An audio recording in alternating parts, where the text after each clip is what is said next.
I'll give you, if you want to share the screen, I put the way that every one of you can share the screen. So if you want to make your pitch with the presentation, and then I will be quiet. Mayri, you're welcome. The Zoom is yours.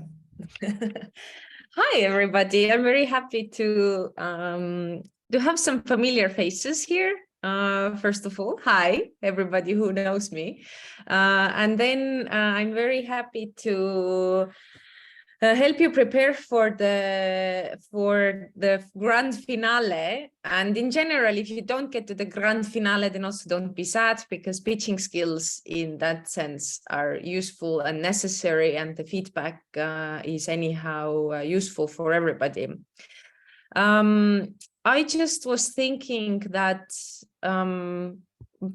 just to get on the same page with everybody. So I know that some of you might have like different, like some have more understanding about pitching and some have less.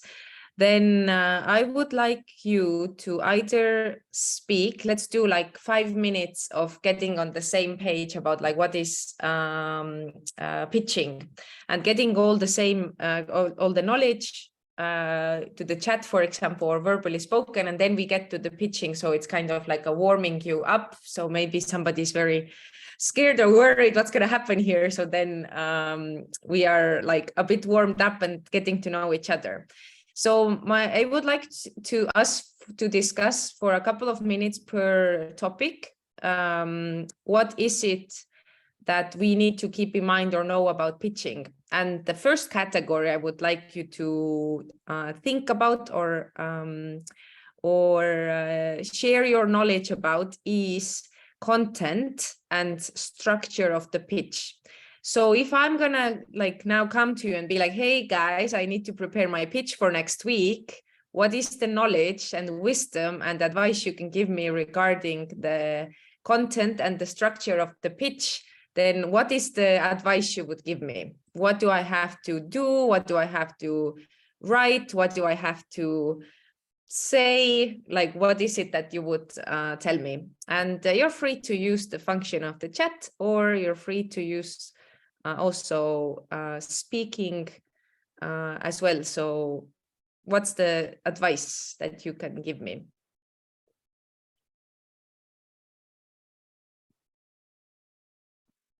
First of all, would be good to find out who are you pitching to? Yes, so the audience question, right? So that is very crucial also for you now here to understand the difference between the two pitches you're making. So thanks, Dima, for this, that the audience is super crucial, because and meanwhile also others can still write in the chat the wisdom about content and structure.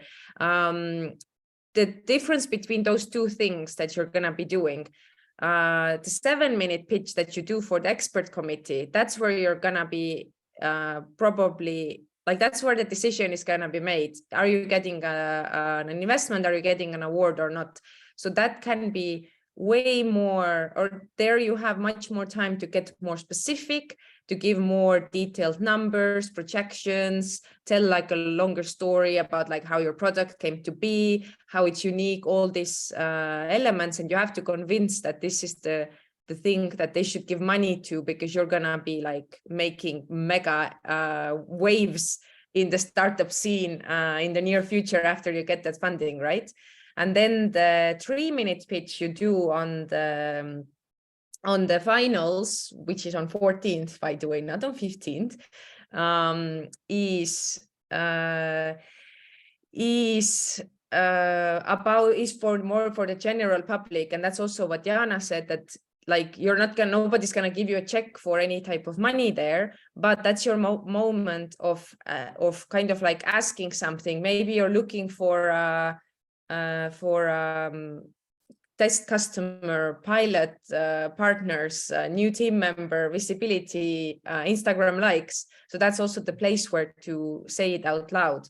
And that's also the difference here, that probably the audience you have on 7th is much more aware of the things, then you can go more specific in your language. And then on on the 3-minute pitch, it's more for the general public. So then also you can't use so much jargon and all these things.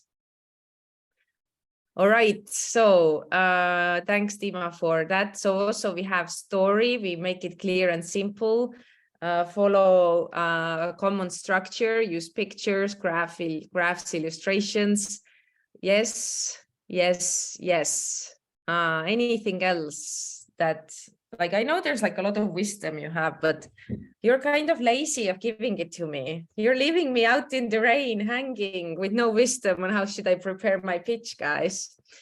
Is anything else regarding content, structure that you want to share with me, the wisdom? How do you tell a story? There is this, Aimar mentioned story. What are your tips for telling a story? That's great if you have a story. But how do you tell a story? So basically, story follows some kind of narrative, some interesting fact or event in your past, or some example that and build something, the whole model around it, basically. Yes. So where the problem is initiated and what is your solution at the end of the day. I'm expecting to hear a lot of stories also in your pitches today. If you're not going to have a story, you're going to get that feedback. Hey, where's the story as well? So I think Alina was mentioning, if I remember correctly, that you tried your pitch 3 times and you were over 3 minutes. Oh, way over. Yeah. I couldn't figure out how to scale it down and just be super short. So regarding the content as well, for 3 minutes, how long your pitch should be in words? How many words can you speak in 3 minutes? I think I watched the video, said, was it 216? No, more? Don't remember. Anybody knows? 500? No. So Alina, do you know how many words your pitch currently is? No, I didn't count how many words I was trying to cram into 3 minutes. Okay. Maria, you were saying? 214 for 2 minutes. In 1 minute, for 2 100. minutes, yeah. So for 3 minutes, it's like 300 to 300. 350 words. Yeah. So 1 minute, we speak 100 to 120 minutes per words per minute. So for 3, it's 300 to 360. And I think, Alina, that's your issue there, that you have too many words that you want to fit into 3 minutes. And that's the thing, that it's like, write out your pitch and then you can use the word count. Okay, that's a good advice. I didn't write it out. I was just using the slides, but I write it out now. Do write it out. It will help you to time manage it. All right. So another category, totally have no idea if I'm going to actually go on a stage and I have to start pitching and kind of present my pitch. What's the advice you can give me? I'm horrified. How should I do it? Practice with friends. Practice with friends. All right, I can do that. To know your text from your heart. Know your text by heart. That's important. For 7 minutes, if you are doing the expert committee, I can forgive you if you don't learn it by heart, because 7 minutes, you can kind of have it also, not like a conversation, but you can fill in some parts just by telling a story and you don't have to keep track. For 3 minutes, knowing it by heart is your strength, because otherwise your brain is going to improvise while you're on the stage and you're already like nervous. Your body is rushing with adrenaline because you're on a stage. It's important. And then your brain, you don't want it to improvise. It's going to throw you off the tracks completely. 3 minutes, learn it by heart. That's good advice. What else?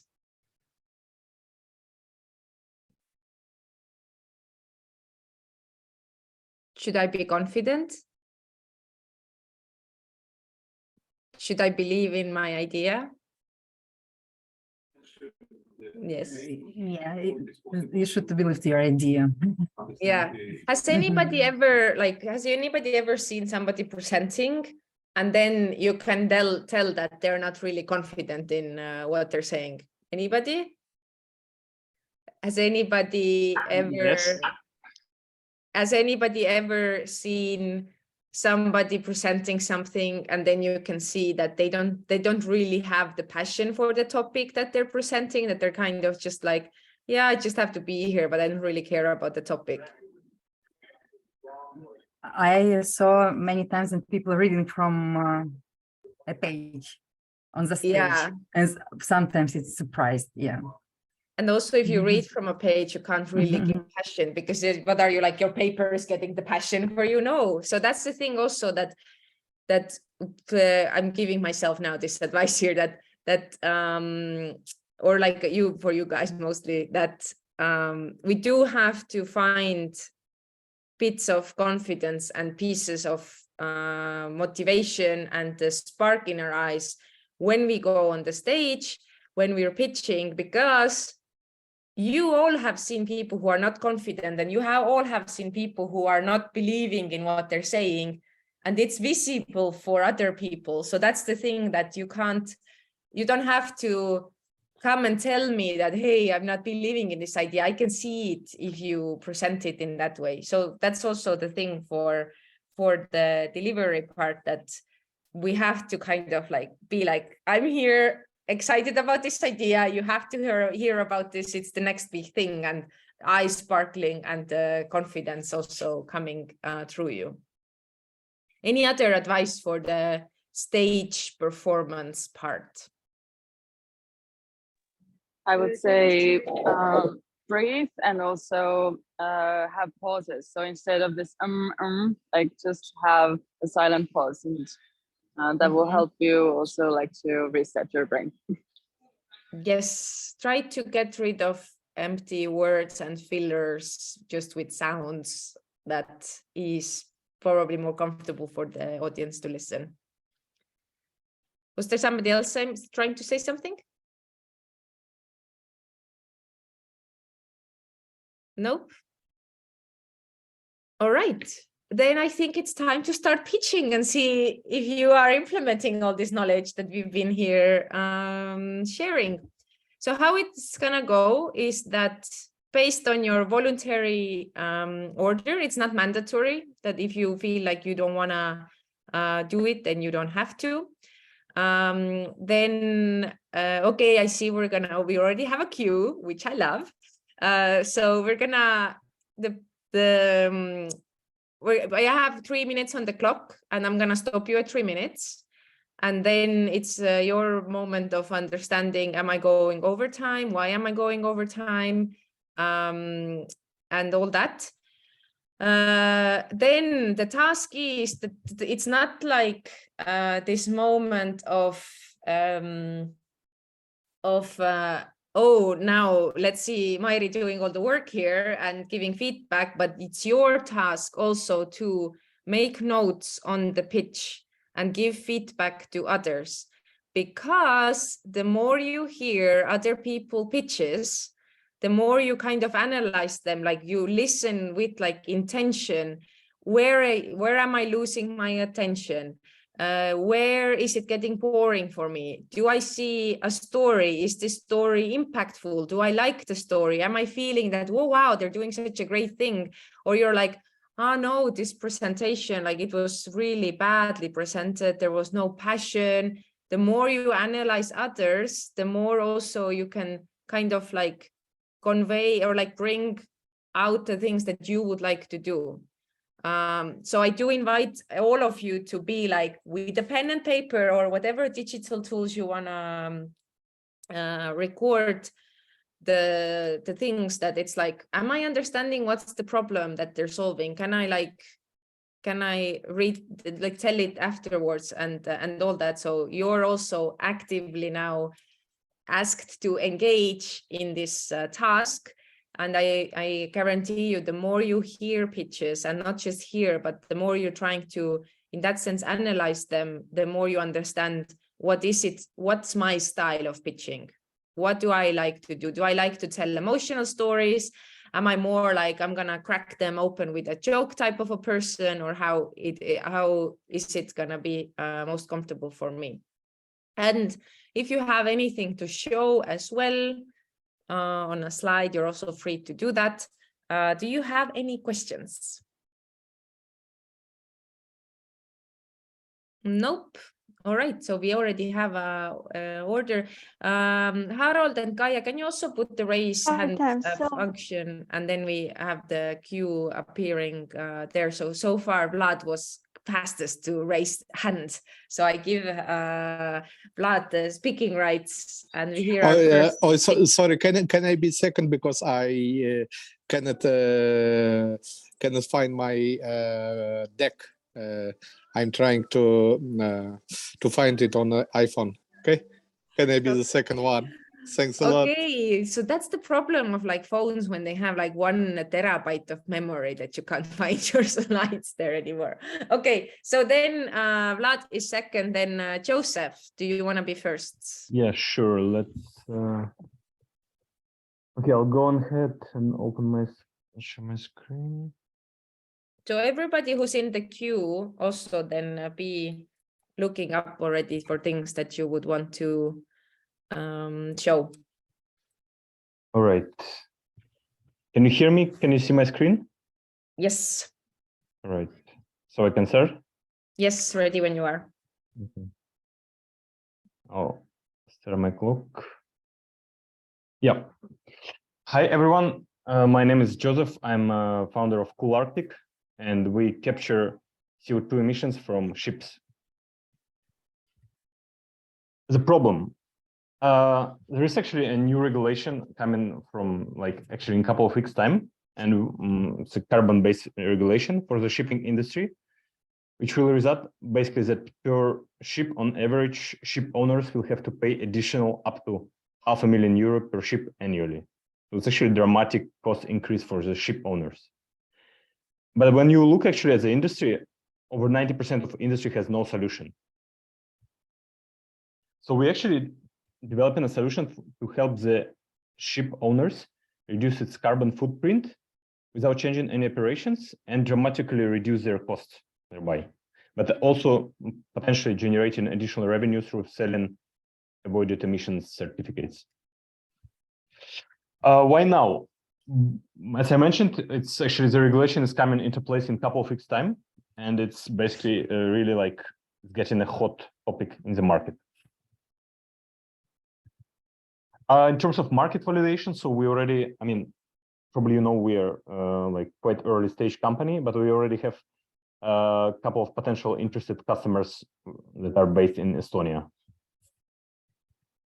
In terms of the product, it's actually we collect CO2 on board of the ship using a specific absorbent technology. Then we collect, then we unload this this collected stuff in the port, and this CO2 can be regenerated and further sold in the supply chain. In our team, so myself, I'm a CEO, I'm a climate scientist and serial entrepreneur. My co-founder is Alex. We co-founded the previous startup together. He's also serial entrepreneur with one exit. We have a CTO, Pavel, who is a very experienced shipping industry expert and worked for Tallink. And we have Elena, who's an IT hardware specialist. Our business model that we generate our revenue based on, we charge on this. So basically we provide savings to the companies and we take percentage of it.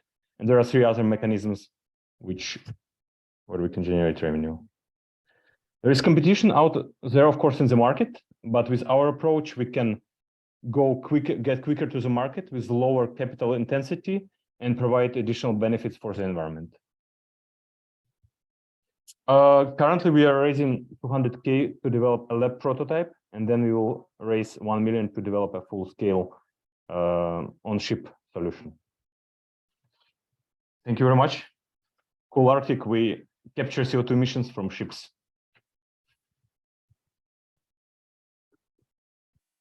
Yeah. All right. Thank you, Joseph. That was 2:54 according to my timekeeping. So right on time. Don't yet stop sharing your screen, you can go back to the beginning. And I have a test question to the audience. Can somebody tell me in one sentence, what is the solution that they are offering?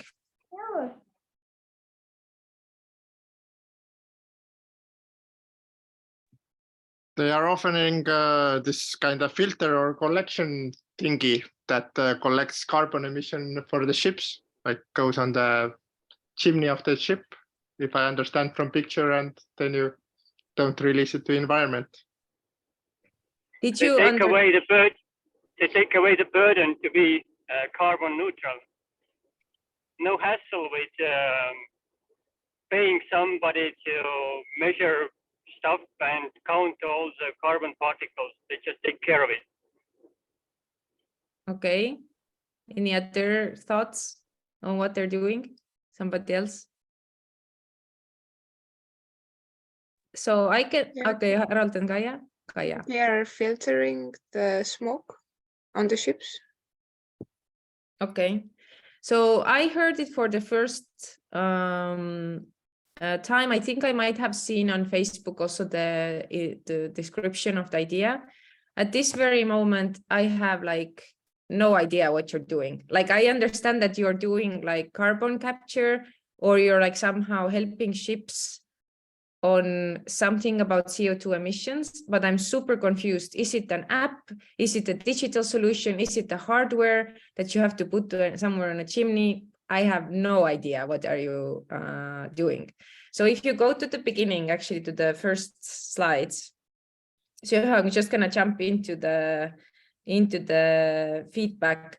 So so if you go to the problem slide, then from my experience, the regulation is the last thing that cares people. Like people like literally that they don't care if there's like a regulation or not. That's not like a selling point.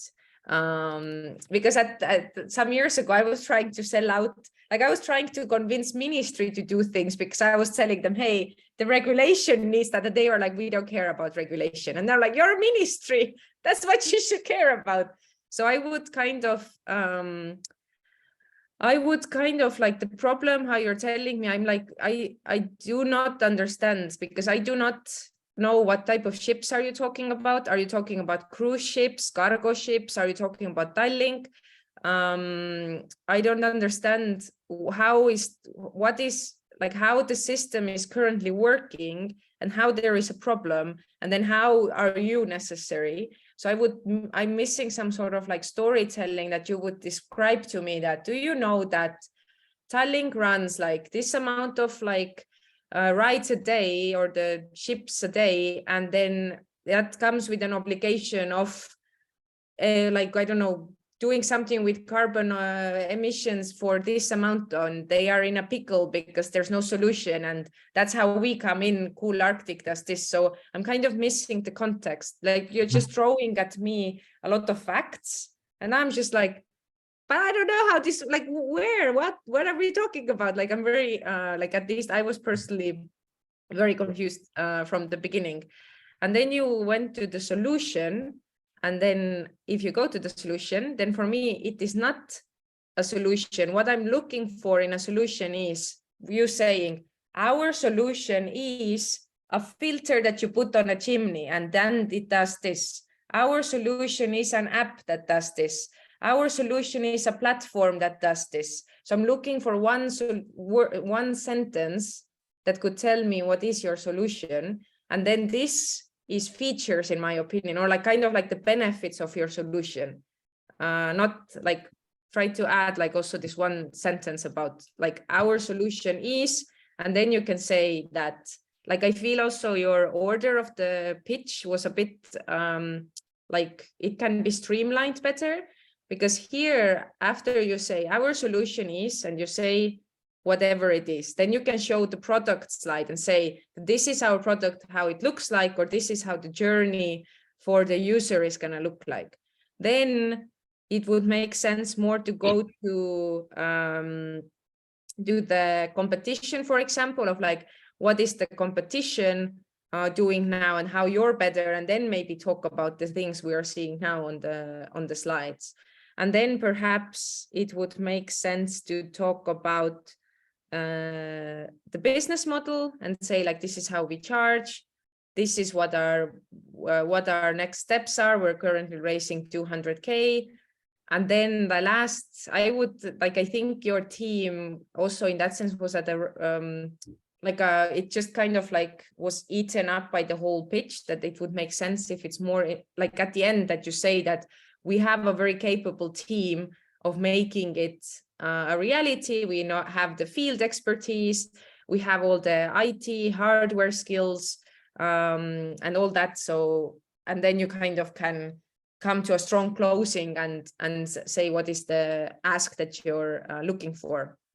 But for now, for me, the pitch was, it felt like you put together slides, then you pushed shuffle, then the slide shuffled, and then you gave me like independent sentences per slide, but it didn't somehow come together as a coherent story that I would understand that, wow, I didn't know this is the problem, and wow, I didn't know that, wow, you can solve it like that. So I was missing a little bit on that.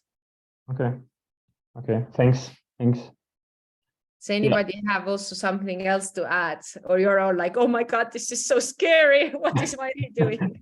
We are leaving. We're leaving meeting. All right. Can I ask a question, Mayri? Yeah, of course. Yeah. I mean, like, no, I'm with you, like that. It's yeah, maybe not like a very yet developed story. In terms of the order of the slides, I was trying to follow the kind of general recommendation in terms of the slides order, which is, I don't know, typically advised by, VCs and others in the industry. So I guess that's where my logic of the slides is. But I guess it's probably indeed like, it also depends on a story, right? For one story, it can be such way. For different story, for different pitch, it can be a little bit different. Is it correct? I mean, it can be different, but for me, it just like that's definitely not the order I tell in my pitch trainings. That because for me, it didn't make sense in a way that you tell me about the team and then you tell me about your business model, like, because these are two completely like disconnected aspects. But I'm expecting you to tell me about your solution, about your product features, maybe how you have validated the market, then your business model. So kind of like all the business chunk goes all at once, but now you dropped like team in between, then you talked about business model, and then you talked about the financials. So it was kind of like chunked up for me. So I think that also the order, I would still make it more like that I put all the business things together, and then I tell like the other parts like team, for example, or the next steps and all that. Yeah. Can I ask one more question? Yes. Or, you have the privilege that you're the first one. I know. So I'm like having zero sense of like how many teams there are who want to pitch. So I'm like, okay, let's take I'll a try to be question. quick. About the problem, right? So the problem is actually like, sorry, for whom should I describe this problem? Is it a problem for environment? Is it a problem for investors? Is it a problem for the industry? That's your choice of like which perspective is gonna touch the audience most. Okay. And that's the thing of like knowing the audience as well. And that's also the thing of for all of you, that your stories for the expert committee pitch and the stories for 3-minute pitch can be completely different. So that's the thing you need to understand, like you need to think here, how can I make the audience feel like, wow, I didn't know that this thing exists. I had no idea that this is such a big problem. And that question is, do you want to tell it through the environmental lens? Do you want to tell it through that the industry is struggling, and am I selling this solution to the industry? So I'm kind of like telling to the listeners that, hey, like, look, I know the industry and we're gonna like revolutionize completely how it currently works. So that's kind of for you and your team to think different perspective and be like, how can we sell it so the audience who has no idea about shipping industry would understand it. Yeah. Okay, thanks. I'll shut up. Thanks so much for your feedback. Really appreciate it. Thanks. All right. Thank you, Joseph. So is it correct that now we take Vlad? Yep, thanks. Awesome.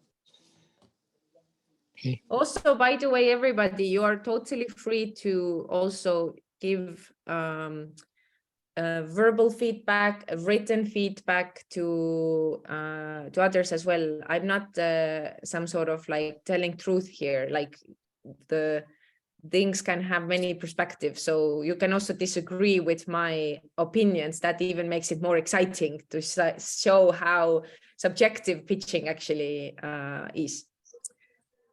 But okay, Vlad, floor is yours. Okay, can you see my presentation? We can. Nice. Hi, everyone. I'm Vlad. I'm CEO of Wise Clean. We are Uber or Bolt for home cleaning. Everything is like Uber or Bolt, but not for calling taxi, but for home cleaning ordering. It's all about us. I can finish. But let's start with our current status. We launched about 8 weeks ago in Tallinn and already have more than 130 users in app. We have 7 cleaners on board and we reach more than 2K in a platform turnover. We compete with individual cleaners who are not flexible and not reliable, and small cleaning companies with poor processes and unreasonable prices. Sorry, I have problem with my phone. Okay, and just imagine, only this year, 2 more another home cleaning startups come to the small Estonian market. So a lot of founders and investors believe in gig worker platforms for home cleaning. And that's why disrupting this market is only a matter of time. And our direct competitors operate as a marketplace for independent cleaners. And we are completely different. Because for clients, we offer a product with predictable quality and reliable service. Like Bolt, we are a company with own product, which operated by independent contractors. We are not a job board for job per hour. We run very fast and burn money effectively. Our team has industry expertise and strong skills in IT product development and management. We are building, scaling products from day one. We're collecting data from the day one to build our AI and to build highly automated platform to scale it. And why now? Helping refugees is our social responsibility, but also it's our window of opportunity. Now we need to focus only on attracting demand, but supply now is quite easier. We already built a great team. We have skills in management, we have skills in IT, we have skills in cleaning industry on board, and we attract great advisors with expertise in cleaning industry and in gig working platform. Thanks for your attention, and I invite all of us to try our service. All right, thank you, Vlad. Do you know how long you were speaking? About 1.5 minutes, I think. So you think that your pitch was 1.5 minutes long? Yeah. No, it was 3.5 minutes long. Oh. So also, guys, think about this, that when you are pitching and you have like tens of people looking at you, time gets different meaning. You lose either completely track of time, you black out. That's why it's also extremely important to have your pitch in the right length and learn it by heart, because then you can kind of have it more that, okay, I can trust that I practiced in a normal time setting that this should fit in 3 minutes. And if you get into the other time zone in front of other people or the dimension, then you know that you should fit in 3 minutes as well. All right, so question to the audience, what is the product or the solution that WiseClean is offering?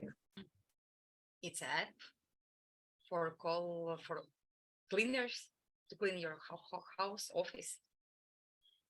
It's an app for cleaning. Okay. Did anybody else get anything else as a solution? No?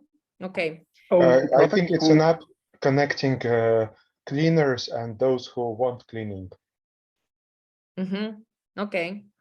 I'm also thinking that it might be an app, but I'm not sure, because there was no. So in a way, what I felt like, Vlad, that what you were doing in the beginning, that you were kind of saying that we're like Uber or Bolt for cleaning. And then I think you thought that it's like a shortcut for you to understand your product. That's kind of, it's like, yeah, but of course they know what Uber is. So they of course understand also our product, which is in that sense, it is useful. But I think like with all these catchphrases, I think it should be like, I think your tagline should be more like clean home at your fingertips rather than Uber for cleaning, or however it was. And I think the thing how you can use this sentence is more like in your product description, that you say that our solution is an app that does this.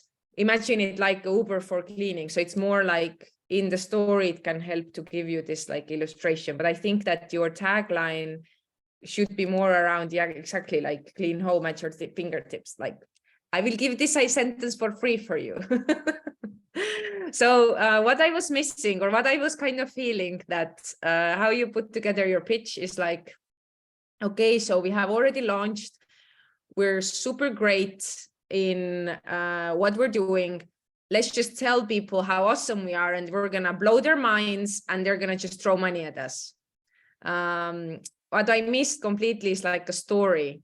Like, I do not know, personally, I clean my own house. So I do not know how the current processes work. Like, if I want to have like somebody cleaning my home or office, is it like a long-term contract? Is it extremely fixed? I have no idea. So I have no idea how you are somehow different than whatever existing solutions I think in my head there are.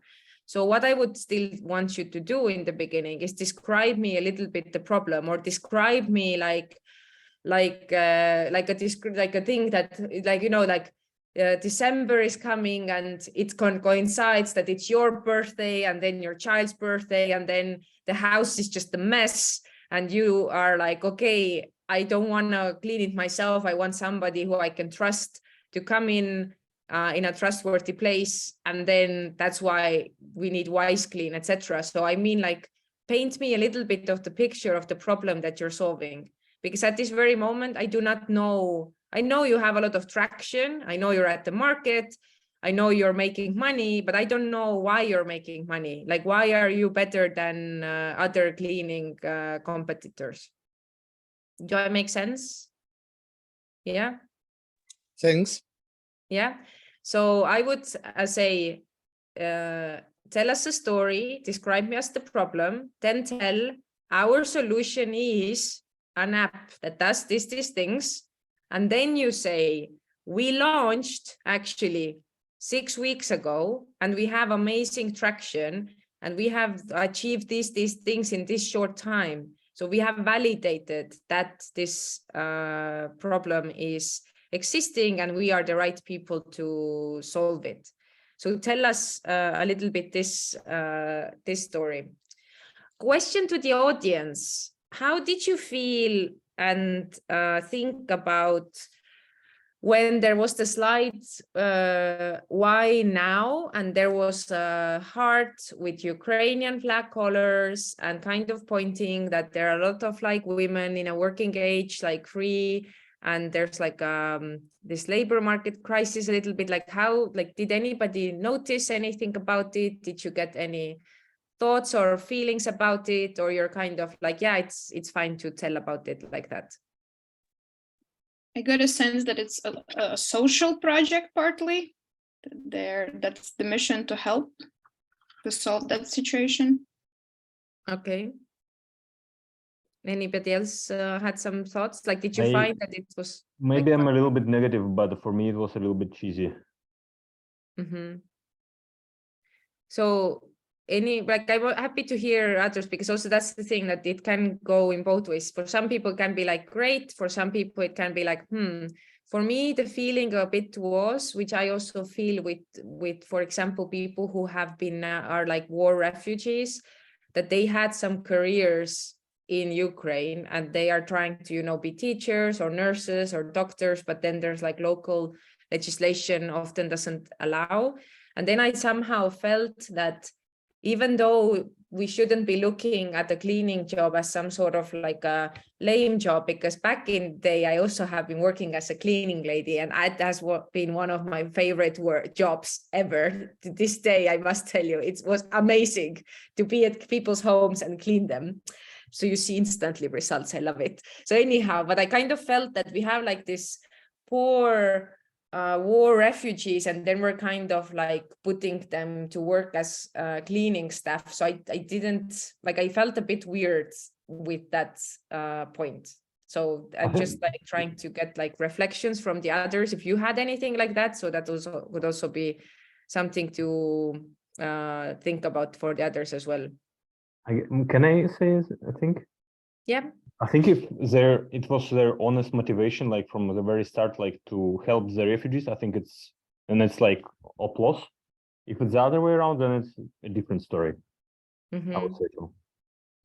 Because I'm thinking also here, like what could be a story to tell as well, why now, is I think also this like part-time gig economy point, where people are looking for side jobs, like extra income. They're looking for like gigs to do that. They don't have to be necessarily 9 to 5 working. So I don't know if your like employment or product allows that, but I'm thinking also that this could be a thing that is attractive in a way for that point of view as well. If you could sell it also for the students, or for this like part-time work that you could do as this like go work a bit type of a thing.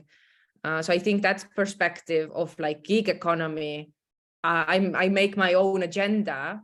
If this is what you do, like part-time things, then I think this is much better selling point, because you're kind of grasping like a bigger part of the society rather than only the war refugees, let's say. Yep. Yeah. Okay. It's very valuable to understand how feedback about this. And then one last thing is that I do miss from you some sort of like a call to action, like kind of like some sort of a closing that would say that currently we're looking for this to get to the next step, or we're looking for, it was really nice you had like this discount code on the slide, but at the same time I'm missing, like I don't understand, what are you needing? Like, are you needing, like, are you raising funds? Are you needing team members? Are you needing test customers? Like use also the ending of the pitch to say that currently we are, and then say, what are you looking for? So I, as a listener, can be like, okay, I can recommend you to people to get like their cleaning experiences or whatever, or recommend it to friends who are like in their 20s to be like, hey, here's your part-time job opportunity. Like, tell us what can we help you with as audience as well. Okay, got it. All right, then do you have any clarifying questions or you accept the feedback? No, I just accept the feedback. All is very clear and very valuable. All right. I will work hard to improve my deck and pitch. Yeah, awesome. Good luck. Thank you. So let's move on.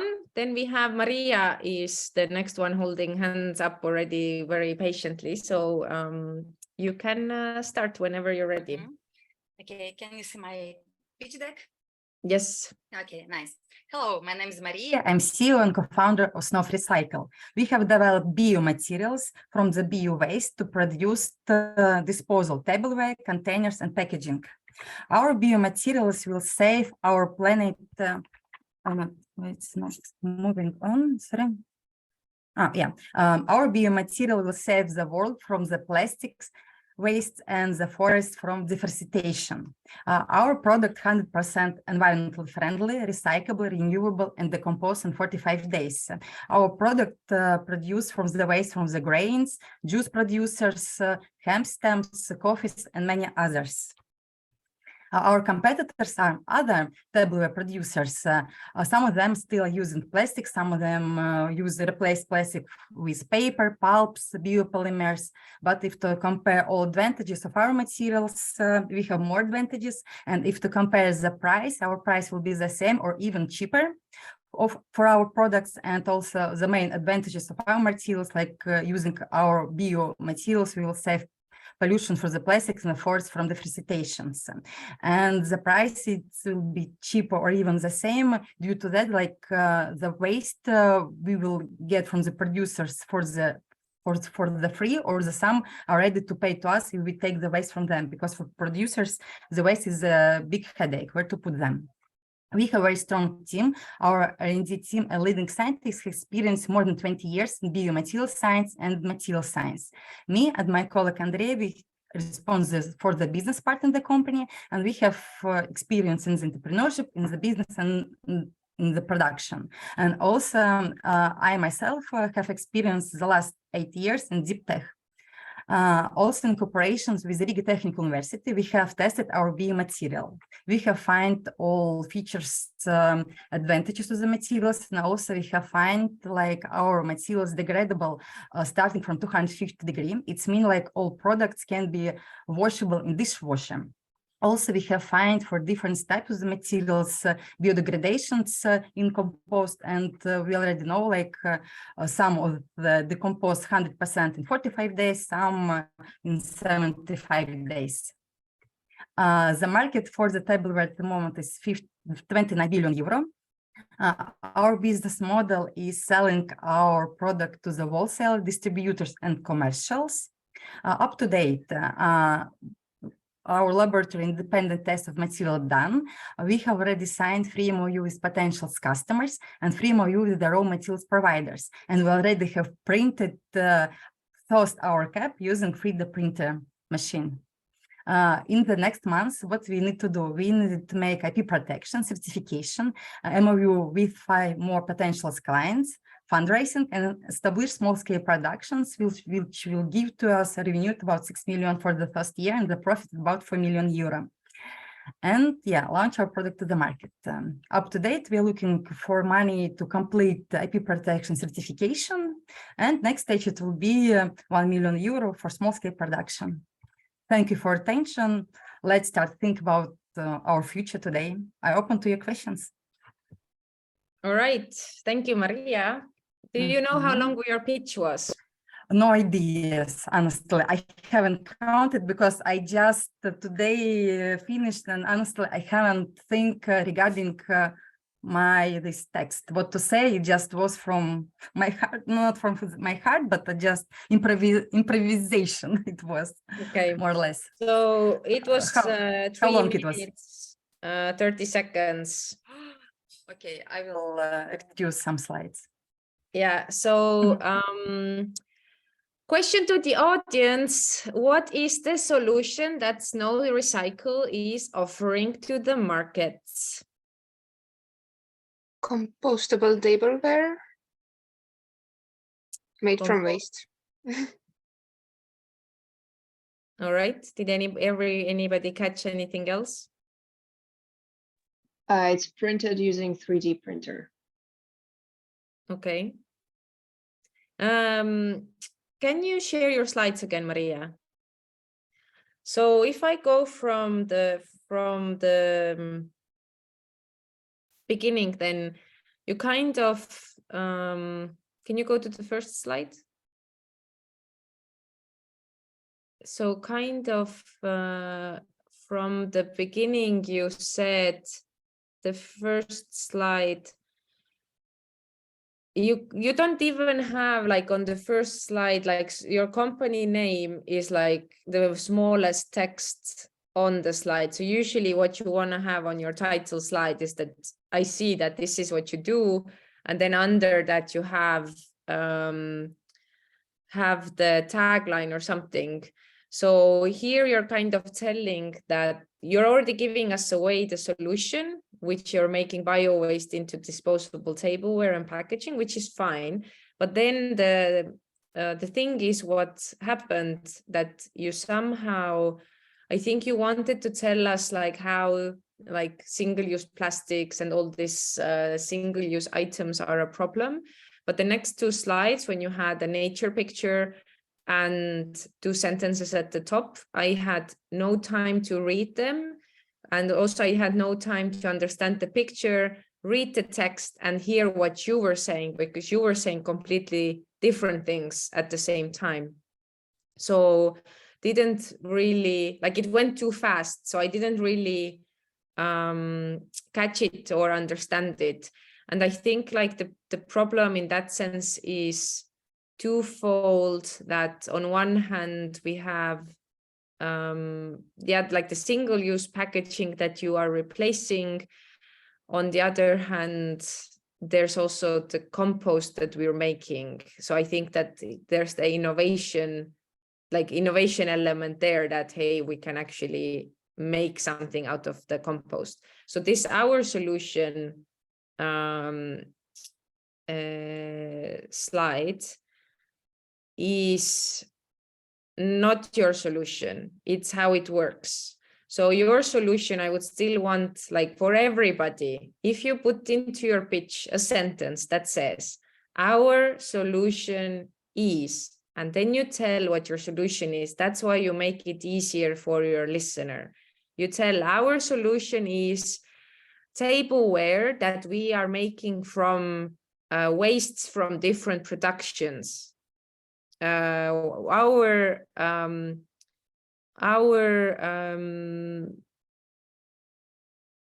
solution. Okay, so I'm trying to see also here how your tableware can be recyclable and compostable at the same time. That's another question I have, and how it can be renewable at the same time as well, but that's another detail. So I would ask you to make it 2 slides. You say one sentence when you say, what is your solution? And then you say how it works is that we have like found, like in cooperation with the Riga Technical University, recipe where we can take wastes from grain producers and juice producers and hemp them, and then that actually is can be made into a whole new material. And now you have to be clear, is your material compostable, or is it the thing that then can't be actually composted? Is it something that needs an industrial composter for it? That's the key here as well, at least for people who know about the field. And I know about the field, so I'm having questions like, how does it work exactly? So just be sure that you're also clear in that you don't in that sense say that it's compostable, but actually it's not compostable, or these elements. Mayri, can I ask a quick question to you? Yes. So in general, like, we should have a slide about solution and a slide about the product. Yes. What's the difference, briefly? So in a way, like, so the product, so it depends. Like, for example, for an app, what you can do is that you're like, just as an example, that you can have like a slide that says like, our solution is, you say it with words, and then you put just the keywords like an app that tracks whatever your health metrics, and then you have a phone with a mock-up of the app view, and then you say our solution is this app. And then for the product slide, then you would put, so our solution is face recognizable, it measures your blood automatically, it does this, it does that. So you're kind of like, or you're saying like, this is how it works, that our customer goes to the platform, they sign up, they get this thing sent by their mail, then they do this. So you're kind of describing how it would work for the people. So that's also from here, for Maria and Snow Recycle, it would be that you say, what is your solution? And then you say like how the product comes to be, and how in that sense it is like innovative. What are the features of it? Is it compostable, recyclable, whatever the features then are. And then one more thing, what was confusing, Maria, one thing is that you had the slide about the team and the Riga University, and then you had written there that you have tasted the product. And I was like, have you been eating the product? Like, have you literally been eating your product, or you've been testing it? Testing, yeah. Okay, so please the test with, okay. Yeah, please do fix the typo, because sorry, tasting and testing, two very different different things. So here also I would think a little bit of like, if there's a matter of changing a little bit the slide order, because now I can see you're on slide 6 and you're already telling about the team, and then you went to tell about what you've done so far, what's your business model. And again, for me, it's a bit like, I forget about the team by the time you reach to the end, but I do want to remember the feeling that, okay, cool, you're very competent. So I would consider adding it also more towards the end. And then next slides, that's the question also there was in the chat that is confusing. First of all, you say that it has good thermal stability and starts to degrade at temperatures above 250 degrees. And then you have a picture of a washing machine. I do not understand what do I have to understand from this slide? Do I have to understand that you have to burn it? Do I have to understand that you can actually put it in a washing machine and it's durable? Like, what is it that I'm supposed to understand from that sentence? No, yeah, it's my idea. It was like it can be washable and be used, but if you threw it to the soil, it decomposed. Okay, but then I would use different words, because this material shows good thermal stability. Yeah, sounds like university talk. Like it sounds like a researcher wrote it onto the slide deck. So rather put it like that it can actually be like dishwasher washed, but it kind of like decomposes. And that was also the thing what was confusing for me as a non-compost scientist person. What is this 10 mix, 20 mix, 30 mix mean? Like, Yeah, I do not know. Mixture, no, it's different mixture and types of the materials. I understood that it's like different things, yes. but I didn't understand like how, do I have to understand that are you doing the 10 mix, or are you doing the 40 mix, or what am I supposed to conclude from seeing those images? I should think how to share the results from Riga Technical University. Yeah. Yeah. Because graphs and something, it's not understandable. Yeah. I will think how to do better. But I think it's kind of like you say that we have this solution. You put together like these materials from the different the wastes of this like grain and all that, and we have already done this tests, or the university has already done those tests, and the tests are promising whatever it is that you want to say there. Another thing what I just was finding a bit questionable was this ask you the investment slide, where you said you have already raised 150K, and then it's kind of interesting for me that now in order to get to the next stage you only need 25K, and then you need like 1 million. So it's like huge difference. So I'm kind of like, but why don't you need now somehow, you know, like 250K to get to the next stage? Like, why is it only behind 25,000 euros? Maybe you have put it there because in Prototron you could get 25,000 and that's why you have it. But for me, it was just like very dramatic that you need now, like today I need like 10 euros, but then the next day I need already 10,000. It's a bit like, but how, like, why, what do you do then with the 1 million? So it was just like one thing that kind of confused me.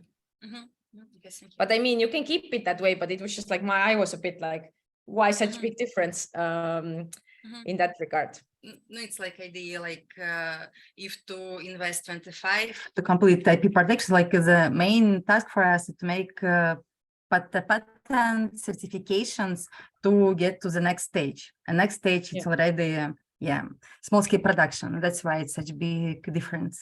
Yeah. Okay. Cool. Okay, Good thank luck. you. I'm seeing the list of people who still want to pitch, and now like, oh my God, I have to speed up. We need to speed up, people. Okay, Kaia, you're up next.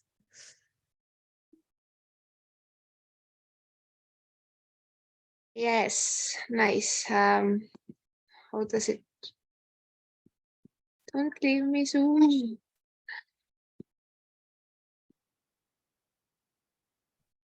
Little meditation break so everybody can breathing break. Yeah. Share screen. It's the right thing.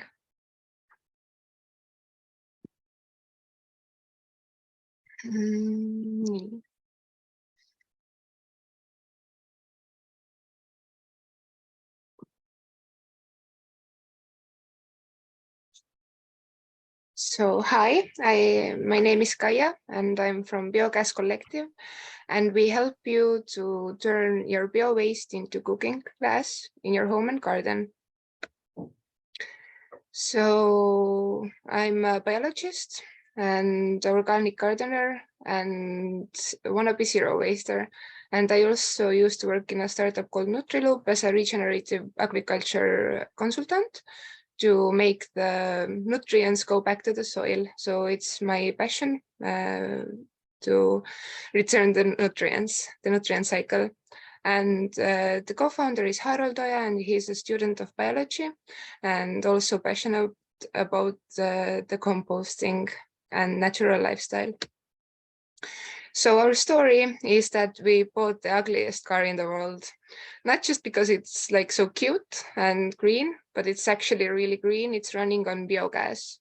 And at first it was like really cheap. You can go to Tallinn with like 16 euros and come back, and like it's like so nice. You can fit like 6 people in there. It's like so nice. But then the gas prices started rising, and we were like, oh, maybe we can make our own. So we started investigating, and it turns out that it's actually possible.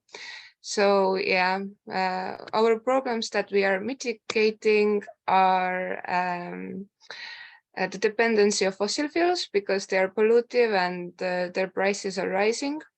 And also we are helping to get rid of organic waste, or like take the maximum of organic waste, which is like at its best case composted now, but it's still like much more valuable. It's not used enough. And yeah, making the biogas is giving more value to organic waste, but there is a problem that it's a bit difficult to do it in colder climate. So we have the solution of providing your own fuel in your own home by building the system of anaerobic digester. And you can put all the biomass, like from kitchen, from your garden, from even the field. You can just use the excrements of animals and humans. So everything can be processed on site. We will also sanitize it. like to have the process really like afterwards. So you can use the compost that's produced from the organic matter in your garden to grow more biomass. So it's like a self-feeding system. The more biomass you grow, the more fuel you get, and the more you can make more biomass. And Kaia, 3 minutes are up. Oh my God. Sorry. How funny. What happened? I really practiced. It was like 3. I So can we need imagine. green energy now. Yeah, you can use the nutrients. It's saving the climate and saving your money. Only in 10 years, it's gonna pay back, but maybe even faster if the prices are going to raise more. Yeah, our business model is to find local builders and service providers to have the systems in local scales, and we are bringing them knowledge and materials. And it's an ancient technology, and we are making it on small scale from new renewable and climate eco-friendly materials, and we make it for cold climates also by having a greenhouse around it, as it's done in Sweden. We have a big team. They're all really diverse people, and we are open for you to join our collective, help us fund the prototype or pre-order for your home. This is our contact. Thank you so much for listening, and see you in the green future. All right, thank you, Kaia. But this has been like 4:20 until now. So what happened? I can tell you what happened. Do you know how long you talked about the second slide about you and Harold?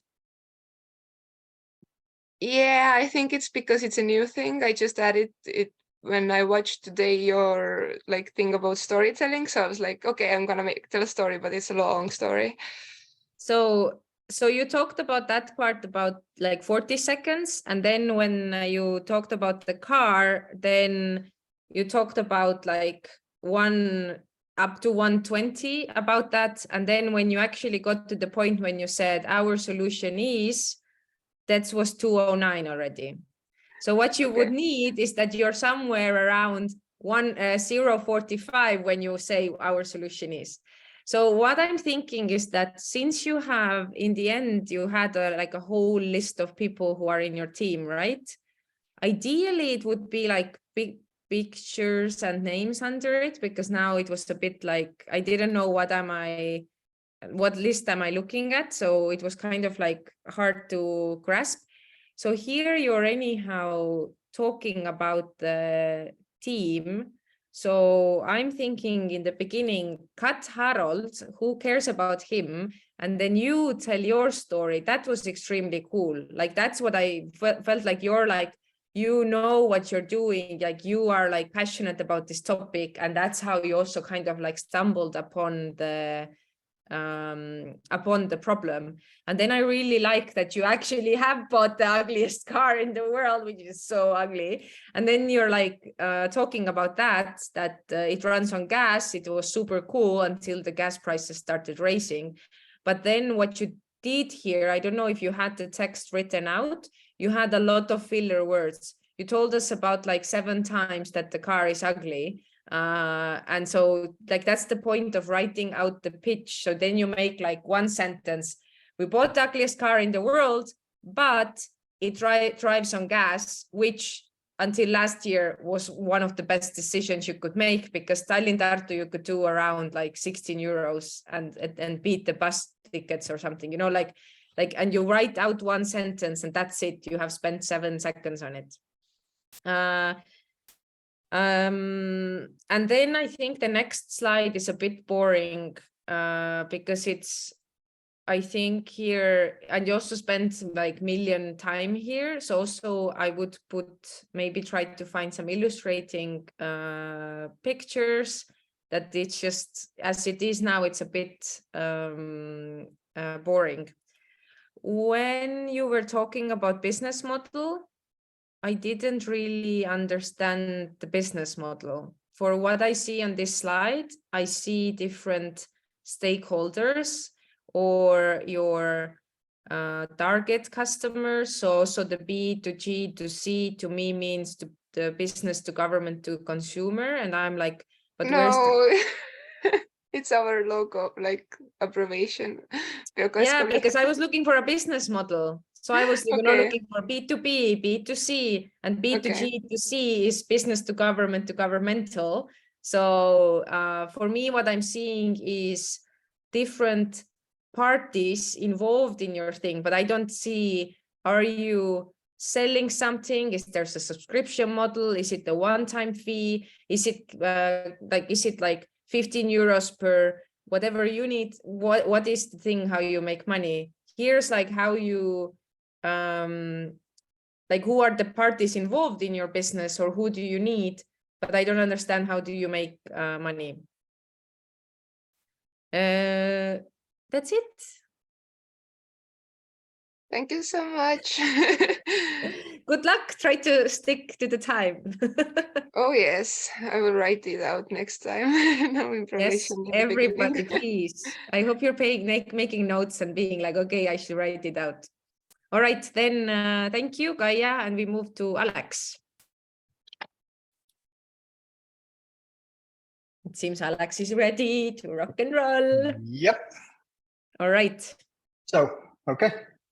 Hello, I'm Alex, co-founder of Player Bank, and I'm excited to tell you how we are going to take sports recruitment to the next level.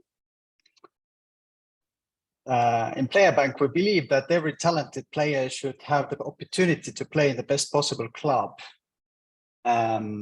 Based on customer interviews, we see that all parties of the transfer market are facing different challenges. For example, players lack experience and contacts to sign with foreign clubs. Clubs rely on few agents, which significantly reduces the possibility to find a suitable player. And for agents, the work is manual and time-consuming. Our goal is to simplify the process of recruitment and match players automatically with suitable clubs and agents with 3 easy steps. You create a profile, get offers from clubs, and apply for the position. We launched our MVP as a mobile app in July, and thus far we have got over 240 players, over 70 clubs, and over 40 offers have been submitted by clubs, and around 60 applications have been made by players to clubs. We are firstly going to focus on volleyball due to having more knowledge in that market. In addition, there are huge opportunities for scaling into different team sports. Our aim is to target low to mid-level clubs and capture 10% of the total market share, which is around 20 million euros annually. We charge a one-time verification fee on our platform. Clubs and agents pay fixed commission per transfer, and agents pay monthly subscriptions. We have many competitors out in the market, which are doing great work, and they have great communities behind them. But where we see opportunity is automating processes and using algorithm-based matching, which reduces time invested on players that are not a good fit for the club. Our go-to-market strategy includes cost-efficient ways to get our platform out in the market, such as direct outreach, referral programs, micro-influencer campaigns, and the collaborations with the sport federations. The plan for the next year is to build out our vision, release the web app, focus on user retention, and onboard as many players, clubs, and agents as possible. And why are we building it? Deniss and Oliver are professional volleyball players, so we have extensive insight in sports recruitment. What's more, me, Oliver, Janar, we are software engineers, which gives us the knowledge, context, and manpower to build it. Thank you. Thank you, Alex. This was exactly 3 minutes. I am proud of you. And in general, very nice slides, very nice story. In that sense, this was like what I've been looking for everybody to get inspired from. This is kind of like how pitching should work like, but I have some pointers. First of all, if you go to the beginning, then you have the problem slide. And I must say that to my beautiful eyes, this is a bit too much text. Because even though you were kind of reading it out loud, the point is that I can read faster than you can speak. So by the time you were talking about clubs relying on few agents, I had read through everything already twice. So what you want to do here is that I would cut down the words. For example, you just keep like you keep like the main core of the thing. For example, the first one could be like lack of contacts, then like small pool of agents, and then maybe a lot like manual work. You put like, you know, like the key words, and then you just say that, you know, like young players, they don't have experience, they don't have contacts. And I'm like, contacts, he talked about that. And then try to do that a little bit. So I like, because for me, it was a bit too much. Then if you go to the solution slide, here, you didn't like necessarily do anything wrong, but if I want to be like picking then on you, then you said that our goal is to, and our goal and our solution can be two very different things. Because, for example, for my startup, our goal could be that we want to end world hunger, but our solution is an app that helps to redistribute food. So here also, I would just literally say that because sometimes in pitches, when people talk about that, you know, our vision or our goal is, then it's a bit unclear. Is this actually what you're building? Is this your solution? Or you're just, you know, envisioning some sort of a future? So I would, again, encourage you to put that our solution is a recruitment app. So that makes it clearer. Okay. I like the current status slide. It made it clear that you have made progress in a very short time. If you go to the next slide, it's also obvious that there's a huge market size. But that's the thing, that in a way, like I just saw a lot of numbers, and then it gave me like this feeling that, yeah, there's a lot of potential, because it's just like a lot for me to process at the time to understand, basketball, more than 1,200 clubs, more than 45 million players. Okay, American football. So I'm just seeing like a lot of numbers, and I'm just kind of being like, okay, there's like a lot of potential. So just reflecting you how I saw the slide, you can change it, you can keep it, but just like that's how I perceived it. Then you went to business model, and somehow here is so much things happening that like I was kind of like, okay, they have a business model, fine, because you spent like 5 seconds on this slide. I did not have any time to read what were the 3 points on the text. And then I just quickly saw some numbers. I had no time to focus on what are the numbers saying. And then you kind of said that the players pay like one-time fee, and then the agents have like a subscription fee. That's like the thing that I got. But there's a lot more happening on the slide. So also, and especially you just spent here like 5 seconds, either spend a little longer, or I don't know, for example, remove these 3 bullet points from the slide and just have the 3 boxes. Okay. And then team slide. What's up with this point of why Dennis and Oliver are founders and why you and Jana are co-founders? Are you all co-founders? Like how are you a founder and why somebody's a co-founder? How is this happening? Dennis and Oliver initially founded or had the idea, and me and Janar, we joined a bit later on. But otherwise, no But then difference. what happens if somebody joins later on? Then they're co-founders or co-founders, or like, I mean, like, why aren't you all just co-founders, or why aren't you all just founders? Like, that was just something that I was wondering, like kind of listening what you were saying, but at the same time thinking like, I wonder, like, why are you co-founders? And because, for example, I have a startup that I founded with other people and we call ourselves co-founders. And then we took in more people at some point to this, to the founders pool, let's say, and we still call all ourselves co-founders. So I was just having like a philosophical moment of thinking like, but don't dwell too much on this point.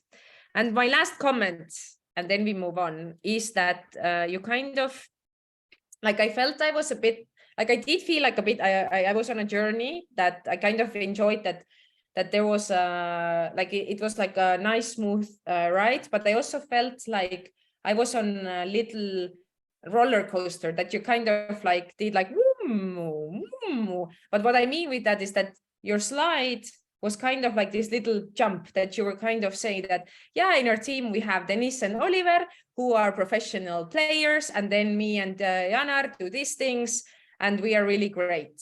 So and then you made like a long pause, and then you went, and our business model is this, there's this subscription model and one-time fee that they have to pay and the others don't. And then you had like a pause. So you kind of like had like this, a lot of like bumps with the voice, like rather long pauses between slides. So also try to, like, in a way, smooth them out, like somehow, like with practice, that it's kind of like a continuous story. Not that you don't have moments to breathe, but it's not that like one slide is one story and now I'm gonna click another slide and tell you another story, but be like, be a part of one big story. Yeah, I guess I was reading it anyway. Right I now. learned it by heart. Then you can I be didn't have great. time right now for that. You have time. You have 1 week, so everybody has 1 Yeah. week. All right. Thank you, Alex. Good luck. Thank you. We move on to Kerli. I'm seeing the list of hands and I'm like, oh no, we stay here for the night. Right. So trying to share.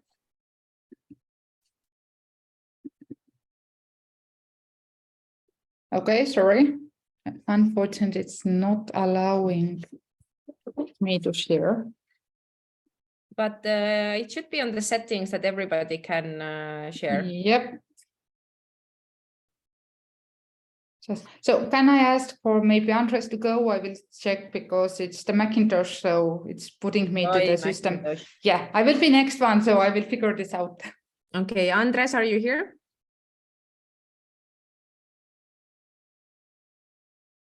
Andres for the first time. Andres for the second time. Andres for the third time. Okay, Andres is not here. Aimar, you're so lucky. Andres actually is here. That okay. Oh no, Andres is here. Are you here? Yes, we are here. Sorry, I was just opening my slides. Okay, so you're up. Okay. I can share screen. Aimar, please be ready to show your slides so we move past this process quicker.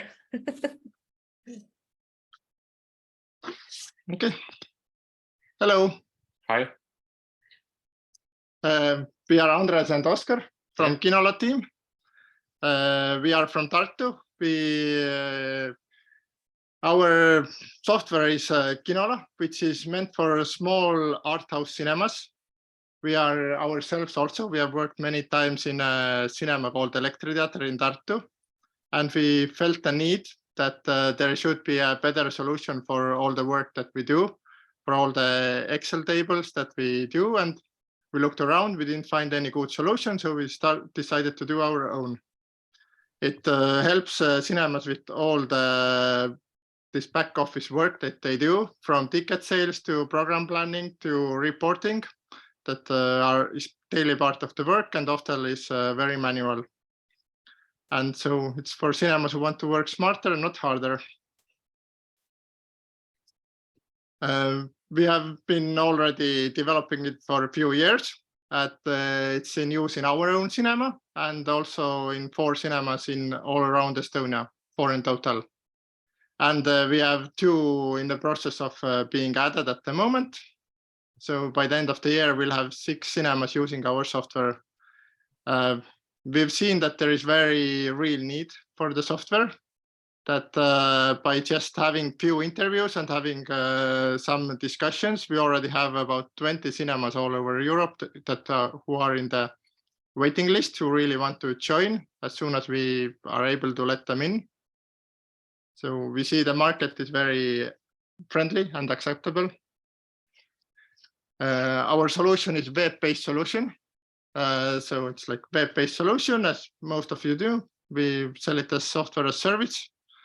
It was born out from the needs of our own cinema, and it's been now tested quite in many cinemas.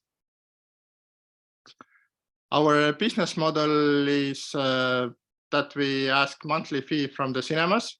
It is meant for small cinemas. There is many softwares that are meant for bigger cinemas, but not so many for small cinemas, and that's why we created our own. We ask, and the small cinemas we divide into two groups. Most are in the 300 euros a month group, but also there's a lot of cinemas who are more like these culture centers or a lot smaller, and from them we ask 100 euros a month, because they are notably smaller and nobody really looks after them, so they are very acceptable to our solution. And we are here in Prototon to get some money for extra investments, so we could finish some developments and move to our first international users and bring them on and become an international product. Thank you, and hope you liked it.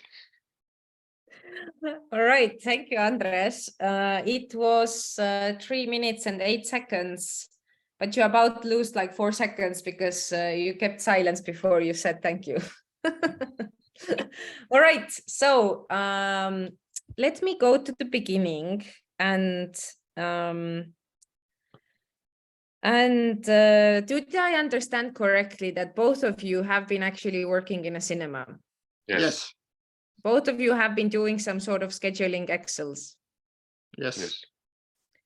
Both of you have been feeling it's a pain? Yeah. Do you think, okay, let me like with show of hands or like with people who have cameras on or in the chat, how many of you know how scheduling in the cinemas work? Like show your hand if you know it, or shake your head if you don't know it. Did any of you like know that it's some sort of like a pain in the ass work? No idea. So you kind of were telling it from this point of view, like I felt like you're pitching like for cinema people who know the pain. And I think your strength here is that you should be like, who loves going to the cinema? But do you know how the cinema schedules are made? Do you know that we use Excel? It's still like in 2004, whatever system you like, tell us and tell that, hey, I'm Andres, and for the last 5 years, I've worked in a cinema as the scheduling master, and it's horrible repeating Excel-based work, and it like takes out the creativity, whatever the thing is. Tell us your story and tell us, like, educate us how much pain it is currently, this whole scheduling thing. Because you were telling it like, oh yeah, you know, kind of that it's hard work. And I'm like, I have no idea. This is brand new information for me. What do you mean it's Excel? How do you do Excel? How like Marvel sends you in an Excel table and you send Marvel back Excel table? Or like, how does this work? You know, no idea. Educate me, tell me. And then, yeah, you tell. So I would say you tell your story. Engage people love going to the movies, probably tell us how horrible it is, establish your authority by saying that I know this world because our team or me or the team has been working in this field, we know it inside and out. And then I'm like, okay, I'm gonna trust you because you know what you're talking about. And then tell us our solution is a web-based platform for cinema scheduling and automating very manual work, whatever, how you want to put it. And then after you tell us your solution, then go into the real need slide that you should rename it to validation. because you have 24 cinemas in the waiting list. That's the validation. And that's how you should call it. It's like we have validated our idea. We have already 6 cinemas that use our software. We have 24 in the line. That is actually, it's an actual thing. Were you, Andres, improvising the pitch a little bit? Yes. Okay, we could hear it. I mean, I could hear it from your words. And that's also why you want to write it out, because what you did is, for example, in your solution slide, doesn't matter if you show it or not, you were saying, so our solution is web-based, it's software as a service, people pay a subscription fee. And then guess what was the next slide? It was the business model where you said, our business model is software as a service where we pay, ask for a subscription model. And I'm like, Andres, you just told us that. So if you write out your pitch, then you can avoid this type of repetitive things.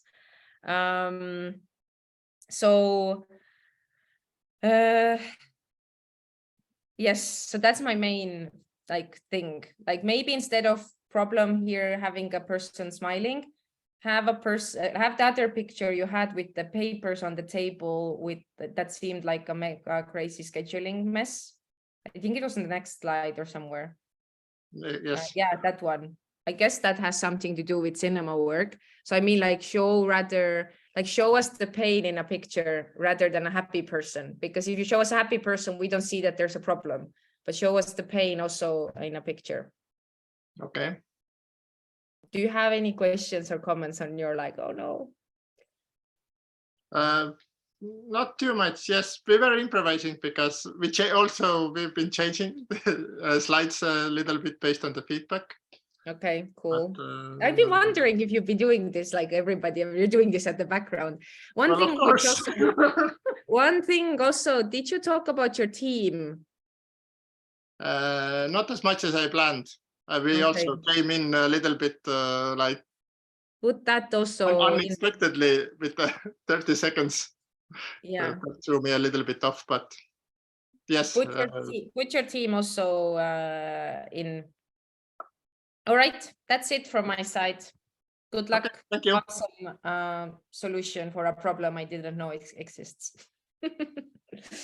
All right, thank you, Andres and Kinola. Then let's go to Kerli and Bat Cycle. Yes, I hope that now it works. The Mac didn't like the idea that we are recording. So that's, yes. So are you able to see my slides? We're seeing the presenter okay. view. Is that okay? Well, just a moment, I will get you. Yes, so how is it now? Yes. Okay. So hello, I'm Kerli from Bat Cycle, and we are creating a cleaner and more sustainable future by prolonging the lifetime of lithium-ion batteries and recycling end-of-life batteries. Currently, the majority of used lithium-ion batteries from your phones, laptops, and electric vehicles are not recycled, even though they are hazardous and full of valuable resources. Battery raw materials are mainly mined only in few distinct areas. This means that Europe is dependent on foreign countries for these materials. Our solution allows us to prolong the lifetime of healthy batteries and recycle end-of-life batteries. Often retired batteries can still maintain 70 to 80% of their initial capacity. These batteries can be refurbished to second-life batteries for less demanding applications like energy storage services. Batteries at their end of life will be recycled with our technological solution while allowing us to recover battery materials and circulate them back to industry. The battery market is growing rapidly. This is extremely crucial for EU, which wants battery autonomy, but needs its own battery resources for that. Our service is crucial for waste managing companies and battery sellers who are obligated by law to collect and recycle used batteries. Our second life products can provide more affordable energy solutions for less demanding applications, and our recycled battery materials will be sold to battery manufacturers to produce new batteries. We have developed our own recycling technology, which is able to recover more than 90% of battery materials. Currently, BatCycle has a strong scientific team. However, we are planning to onboard a few more members with business and marketing backgrounds. And our financial forecast is to hit 47 million in revenue in 6 years. At the moment, we are looking for 35,000, hopefully from Prototon, to finalize our MVP, and an investment for 30,000 to finish our prototype line and start sales next year. And to finalize, BatCycle promotes circular economy by reducing hazardous waste and using strategic resources more intelligently. Thank you. All right, you were at 2:48. So you have some seconds to spare.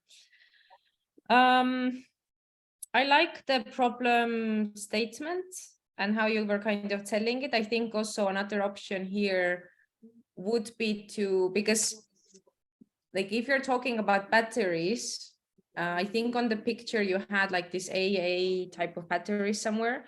So that's also the thing, you have to be checking what are people making connections with. If you're telling me a battery, I'm not thinking of a Tesla, I'm thinking of a little AA battery. And then you started talking about the Li-ion batteries, which is like a different type of battery. So then I had to be like, you're talking about the phone batteries. Oh, wow, they're not recycled. What? Why? So I think that could also be an opportunity for the story to kind of tell, like, even in my pitch, I would like take a little AA battery with me and be like, hey, do you know these batteries that, you know, we're being asked to take into malls to get recycled? You know, we know how to recycle them, but there's a whole category of batteries that we're asked to gather or like to collect, but we do not recycle them. And these are the phone batteries and whatever you were listing, because I work in the circular economy field and I did not know that these batteries are not being recycled now. And then my question was immediately, why this is not happening currently? Like, how come if it's like, especially for example, for metals, there's a lot of like recycling things already, processes happening. Why this process is not happening if it can bring you like 47 million in a couple of years, pretty much? So that's something that you could consider, like, should you answer to that in the pitch of like why this has not been done so far? And then you can say whatever the reason is. And then what I missed a little bit is that you said our solution is battery recycling. And I was a bit like, duh, obviously, yeah, you're like, obviously that's what you've been talking about, but like, how are you then doing it? Like, how is it not done before? So that was the main thing, that you're kind of saying that, hey, I'm gonna like recycle batteries, give me money. And I'm like, but why should I trust you? And why in the last 30 years this has not been done yet? That was my main question. That then maybe you can say like you have some sort of like innovative technology or some methodology or whatever solution that was just invented, whatever, like you should give us a little bit of like, how can we trust you that you actually know how to do the battery recycling? Mayri, can I ask, so regarding that feedback, did you feel something that was there but is not so necessary? I mean, like, I get your point, but we are so much limited with the number of slides and the time. So that's why we were like cutting few things out just to be on time. If you show me your slides again, then I can tell you. I did like the uniqueness point. But I felt also the uniqueness should be a bit maybe in the beginning, more closer to the solution part. Go to the 5th slide. this one, I have no idea what you were talking here, by the way. Like I didn't like no idea. I didn't understand if you're gonna make products. Like I don't know. Maybe my mind wandered off or something, or maybe I was making notes. But this is the slide. I do not know what you were talking about. So maybe that's an unimportant slide. But then the sixth one, I like that actually you had what materials you can separate from it. I think it is important, but at the same time also it could be a sentence in the pitch that says that from the materials we can actually get very important materials when you name some, but I mean it can also stay as a slide. And then can you show what was after that?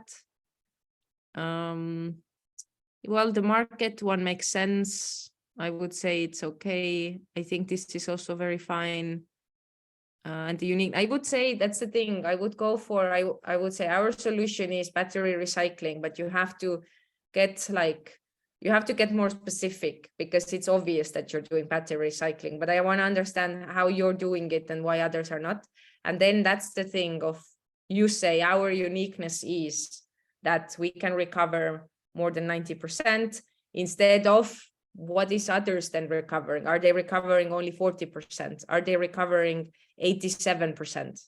And then the 3 patents in filing process is nice thing to say, gives me a bit of confidence, but also at this stage, I don't know, I don't think it's that important, but I mean, it could also be like, it is important to show that you're in this process and it's something unique. It's been something just discovered recently. So I would still keep it as well. And the team in that sense was also fine. So I don't know where you should be cutting something. Just go through your pitch, and then usually it is that you have pretty much 1 or 2 sentences per slide. That's kind of the indication. But for me, the main question was like, why this has not been done before? And if you're not gonna say it in the pitch, I would definitely ask you like, why is it not done? But I would say maybe you can answer it in the pitch as well. Okay, thank you. All right, good luck. So next up, Aimar and Bankery. I hope everybody who's here still finds it useful. I realize I don't have much time to give anybody else words, but I hope you're making notes for yourself and thinking along on what type of feedback would you give. And if you disagree with me, shout out right in the chat. It's perfectly fine to disagree. My answers or my perspective is not truth. It's just my perspective. All right, Aimar, floor is yours. Yes, thank you. I'm Aimar. I'm from Bankery. At first, I would like to ask you, how many banks are there in Estonia? 10. It's a simple one. But in Latvia, there are 15. In Poland, 250. And there are 4,500 banks in European Union. Now, imagine that at one moment in your life, you need a loan or a leasing. So you need to apply a loan. Do you know which bank has the best offer? Probably not. So in spring, we made a survey, and over 30% of the, 85% of the participants told that they cannot fill loan applications more than 3 banks. It's unsecure, it's inconvenient, and it takes time. So we established Bankery to apply whatever loan you need: home loan, education loan, small loan, or car loan. You visit car seller, your real estate broker, or just entering bankery.eu website. Just submit 1 loan application, upload documents only once, submit your bank statement, select banks, and with 1 click of the button, send application into the banks. So, and why we're doing it? It is because I have been working in the banking sector for over 18 years already. So I know the pain from the banking side. There are other people also who are very, very smart guys. Carl and Tiit, our co-founders, with me, they are working as product engineers. We know how to make this product. So, and then another reason, as you see from the numbers, the total market that we're targeting in total 8 countries is over 100 billion euros, and it is only the leasing market, you know. Our earnings will come from 2 sources. The main source is that we are charging only €3 per processed application from the bank. And as of 2027, we have processed 5.1 million euros million applications. It makes 25 million euros revenue. So where we are at the moment, actually, the idea is validated from the bank side, from the user side, and from the car seller side also. The prototype is ready and the MVP is going. The thing is that we need to have legal compliance and the FSA approval. That's why we are asking money. With 1.5 million euros approximate valuation, we are offering 70% of our company. So we're looking for 473,000 euros funding, pre-seed funding, in order to get the MVP ready and running. Thank you. If you have more questions, I'm ready to send the pitch deck to you. All right. Thank you, Aimar. Do you know how long was your pitch? Actually, I know. It was 3 minutes and 20 seconds. Almost. So, actually, almost there. Almost I just had the similar pitch here with large investor before our workshop. So, and it was 15 minutes, and it was much bigger, a lot more slides. So I just imagined if I can reach into the 3 minutes. You can. First of all, seems like you've been to my pitch training before. Loved your energy. Nice to see you again. Loved your energy, that you were making it very like light and like energetic. That I felt that you're like somehow like excited about this yourself as well. If I will go more into detail, then the first problem slide, I have no idea what I'm supposed to do. You were asking me about the number of banks in Estonia, but then I have like a slide in front of me full of text. So I'm intuitively going to read it, right? But then you're asking me questions and I'm like, but stop distracting me. I'm reading the slide and I'm like, wait, but he's asking me things. Should I answer him? Should I say out number? Like, I didn't know it's 10 banks in Estonia. Wait, in Latvia, wait, somehow there's like 4,000. So the journey was like very like, oh my God, like what is happening type of a thing. And then you ended up in like, there were like these points on the slide, which all had also like undertext. So I was like, am I supposed to read it? Like, are you talking about it? So no idea where to look, what to do, what to read, what to understand. So I would say try to revise the opening slides, because you were also talking about that you did the research. It showed that people on average want to fill in like 3 times. So I think that the story here could also be like I don't remember, maybe we discussed it in spring as well, but kind of like, has any of you ever, you know, like filled out like a home loan application? You're like, oh yeah, I did it. Like, do you remember how many times you did it? And they're like, no, really. And it's like, on average, people fill it, like they have energy to fill it out 3 times. But for example, in Estonia, there are 10 banks.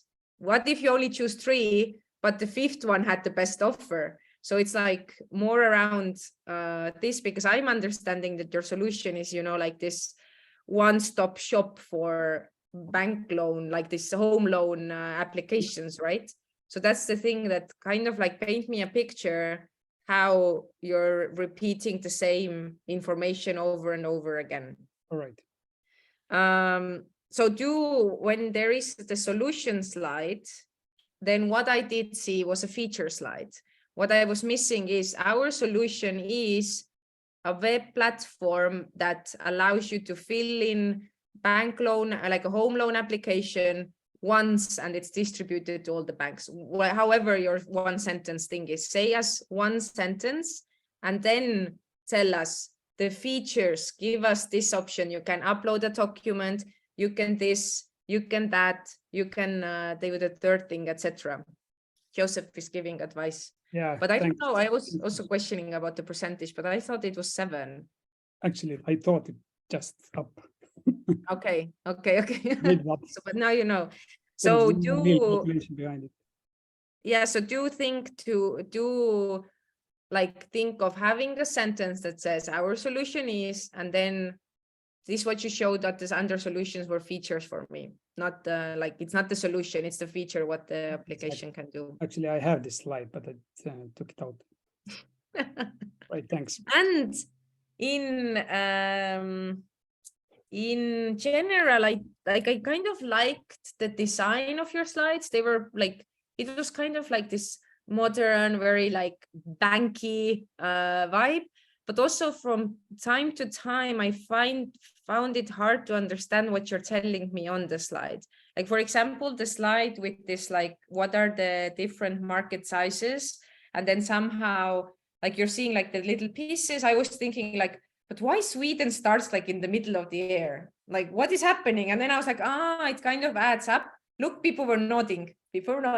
So, and then you said, and we can see the overall market is over 100 million. And I'm like, no, but Sweden is 72. So I was a bit like, I have to look there. There is 120. So that's what was happening when I was seeing your slides. So, Cool. and then you had the slide with the bubbles showing your revenue. And then I was also like, I was doing literally this. I was like, what am I looking at? Like, what are those bubbles doing? So also maybe it can be just like a line that projects the income, but the bubbles were a bit like, I was like, whoa, such design innovation, but I find it hard to understand. Right. I also wrote on my notebook status, but I don't know what I wanted to say with that because did you talk about the status of your thing? Yeah, I did. But what was happening there that I wrote it down and I didn't make a note what I want to say about this? Yeah. Can I have one question? I think that Yes. it's interesting for others also. So the thing is that we talk much about our thing, but you advise that the presentation has to be very clean, lot of pictures. What kind of value it gives for the investor if I basically send them empty pitch deck without text and with pictures? 0. Yeah, but they asked pitch deck. So my question is whether they read it, but usually they ask pitch deck. But do you know that the pitch deck that you send to an investor and the pitch deck you use while you're pitching are two completely different documents? All right. Okay. Because what's the thing is that if I'm an investor and you send me your pitch deck, then your slides have to tell me the story without you telling the story. So I'm going to go through the slides and I have to understand from images, written text, what's the problem you're solving, what's the solution, how you're better than others. Then the slides can have much more, like not much more, but they can have a little bit more text. But if you are presenting me something, then you have to take into account the two elements. You're the presentation, and the slides are there to help to visualize what you are telling me.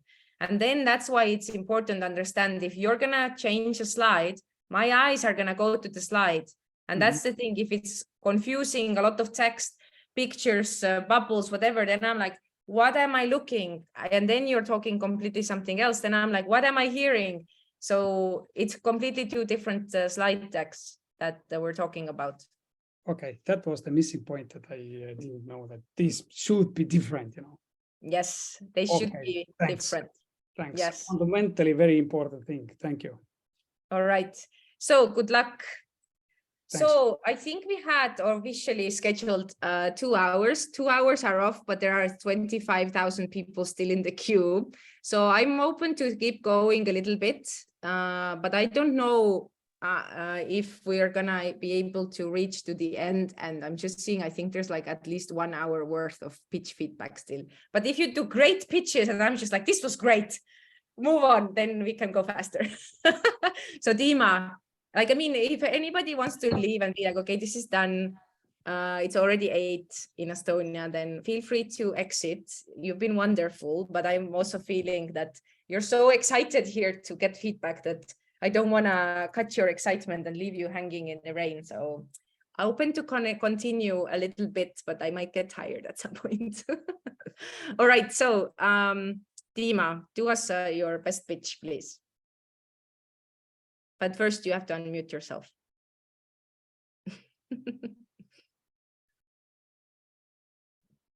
And you're like, where's Zoom? Yeah, I think I found it. So, all right, let's start. My name is Dima. I'm from Shortcut Master, and we are teaching creatives keyboard shortcuts. Every creative software has at least 160 keyboard shortcuts, and it can go up to 600. And a visual artist usually uses more than one applications, sometimes 2 and 3. So you can imagine there's a lot of shortcuts to learn. So we conducted a survey to find out how many shortcuts designers actually use. And we found out that they use 10 shortcuts. Out of all this thing, they use only 10 shortcuts, which is 6%. And why? It seems that learning shortcuts, it's very hard and boring thing. I learned it myself as I'm a video editor for 6 years. And so then we decided that we need to create a solution ourselves. We created Shortcut Master, which is a desktop app that gives you tailored shortcuts hints during your normal software use. What it means, when you open Photoshop and you use your mouse to do your things that you do as a designer, you get shortcut notifications prompts there to memorize them and memorize them again and again. And now there is no need to learn or allocate time to learn those shortcuts like you would learn English, for example. You spend time. You just do your work and the shortcuts will appear there. And during some time, after a couple of months, you will remember them. We also made our app smart, that in the beginning of your session, you will get some hints of the shortcuts that you're not using at all and which could save you money. So it calculates the time you could save and shows you some shortcuts you should work on. We plan to make it, now it works with Photoshop. We want to integrate it to other software so we could expand our market reach. And we have some competitors, which are straight from the 90s with hard painted shortcut keyboards on the physical things, which basically are not effective and they are not connectable with different software. So they work only with one software. We plan to do we're doing a subscription model with B2B and B2C. Design studios and universities are our first target, and the freelancers we plan to attract a little bit later in our cycle. So about our team, we have 3 amazing people, 1 full stack developer, 1 designer, and a hustler who we are all aligned with one goal to make learning shortcuts easy and fun for everyone. We are looking for a marketing growth manager and for first studios and university to run our pilot, and also for investment of 100K for 12 months runway. Shortcut learning hasn't changed for 3 decades. It is time for a change. So Shortcut Master, learn easy, work faster. Thank you. all right. Do you know how long your pitch was? 3 minutes and 11 seconds. I got 10, but yes, 3 minutes and 10 seconds. So a bit to cut, but pretty much on time. So what happened was that I was kind of listening to you, and then I was kind of in the story. So I only have 1 comment written out. So I think it's a good sign that maybe you did a good pitch, but you also have been trained by a great person over the summer. So anyhow, so if you go to the beginning, and also I'm looking for others to reflect their opinions. So you started, go to the previous, here. So you started by saying that there are like over 100 shortcuts for whatever software. And then that's the thing that I think average people have no idea about like shortcuts, like because I think also like the general public might not be using that much of creative softwares. So I'm thinking that there could be here a potential to reverse the statistic and be like, do you know that average designer uses around, or you can put like average person mostly uses, you know, like Control Z and Control C, whatever example you could give, but an average designer, for example, uses around 10 shortcuts on average in their work with different like Adobe products, etc. But do you know that there are actually 160 invented just for Photoshop? And then you're like, what? Because already maybe 10 sounds already a lot. And then you're like, what? Somebody invented 160. And then you're like, this is only like 6%. Like this 10 is only 6% of like what is the capacity of actually Photoshop. And then you can also perhaps, I don't now remember if you told, but kind of like tell just a little bit that the main reason or one of the reasons why we are not using 160 or 600 shortcuts is that people like it's not very like easy to find, you have to practice, etc. So that's how we come in play. So we have offering application, etc., etc. So I think like there can be a potential of like shocking a little people with the scope of how many shortcuts there actually are. Because in a way also you could go this way as well, because it did like also this reverse shock of you're like, whoa, so many shortcuts, and you're like, nobody uses that many. And then I was thinking like, I wonder how many people are using. And then you said on average, a designer uses 10. So I mean, that could also work, but you could also play and see maybe the vice versa version could also work. Okay, thank you. That's a good advice. Yeah, it can be shocking. Yeah. I mean, others can also reflect and be like, is this shocking? I think it is shocking that there are 160 or 600 shortcuts in places like somebody else inventing those. And then you're like, oh, we just use 3 of them, you know, like, for the rest, literally, I have like 0 notes because I was just like kind of like enjoying how you were telling the pitch. And I kind of have nothing else to say. Okay, thank you. Then we can carry on. Thank you very much. All right, good luck, Dima. All right, so Anette for Queen Bee. Oh my God, I love the name. Yes, hello. So I'll share my screen.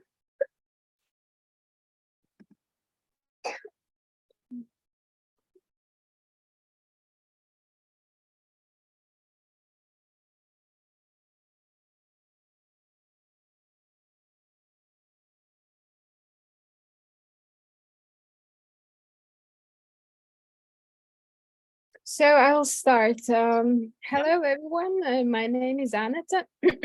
I am a co-founder together with my team member, Guntis, co-founder of For Queen Bee. So we'll tell you a story about predictable beekeeping. And to start, so the problematics is that every year more and more bees are dying. So for example, in America, in last beekeeping season, 45.5% of managed bee colonies in USA died.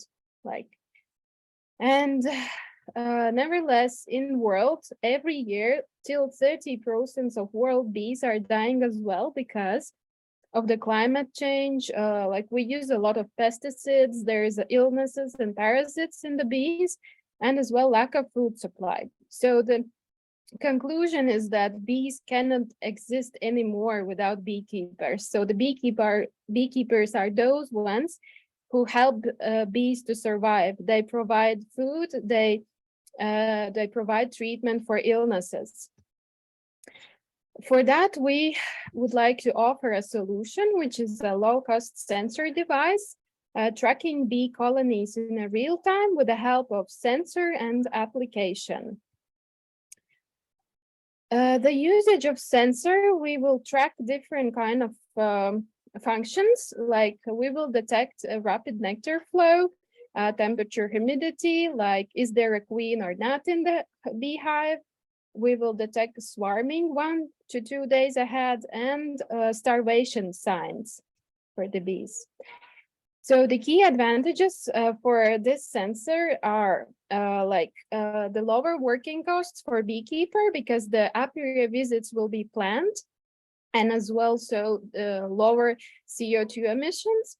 For the bees, it's going to be a chance to survive because of the swarming detection, because if the beekeeper detects swarming, he can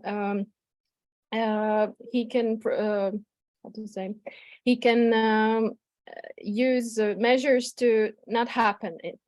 So, and as well signs for starvation. And for the beekeeper, the plus is that he can monitor the nectar input, he can provide food timely for the bees, and treat against insects timely. So we have competitors, many competitors, but I will mention like the strongest ones. It's Bee Hero in the USA. It's more for USA bee market, and Bee Sage. The second one, they have high scale solution, Latvian company. And our competitive advantage, our uniqueness is data. So the ones who have more data, that solution will be more precise.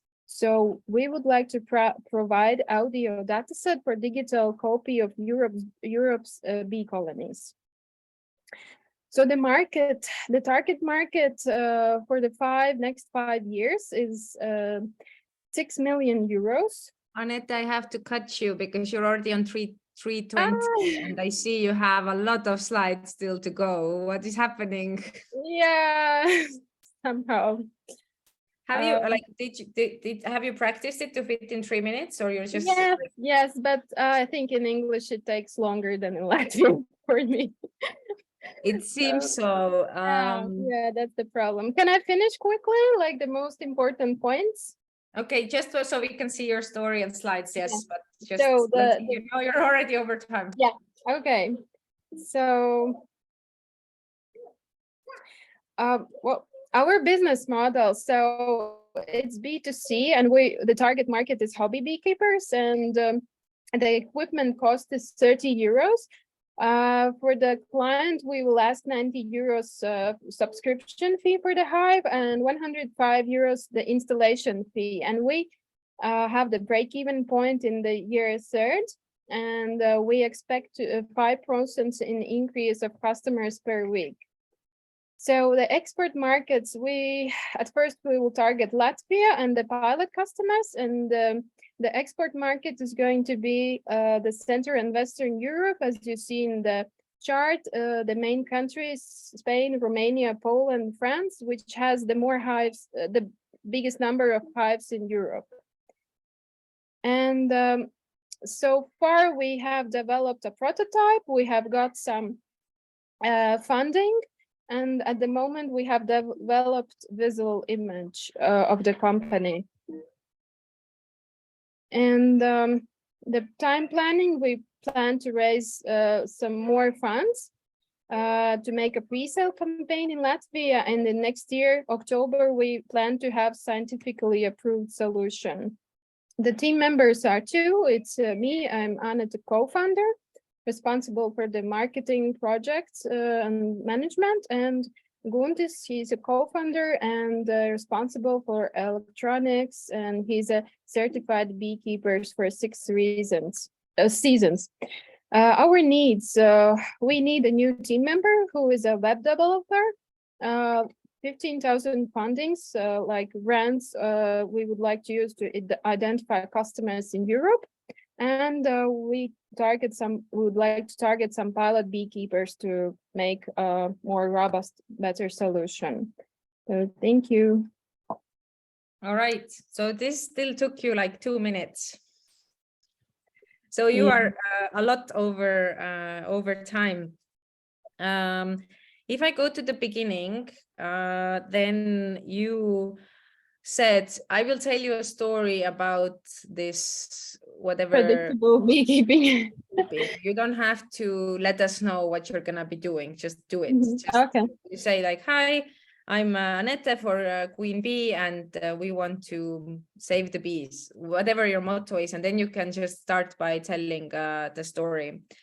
Your first slide or the second slide said on the top problematics. I think you just want to say problem, not problematics.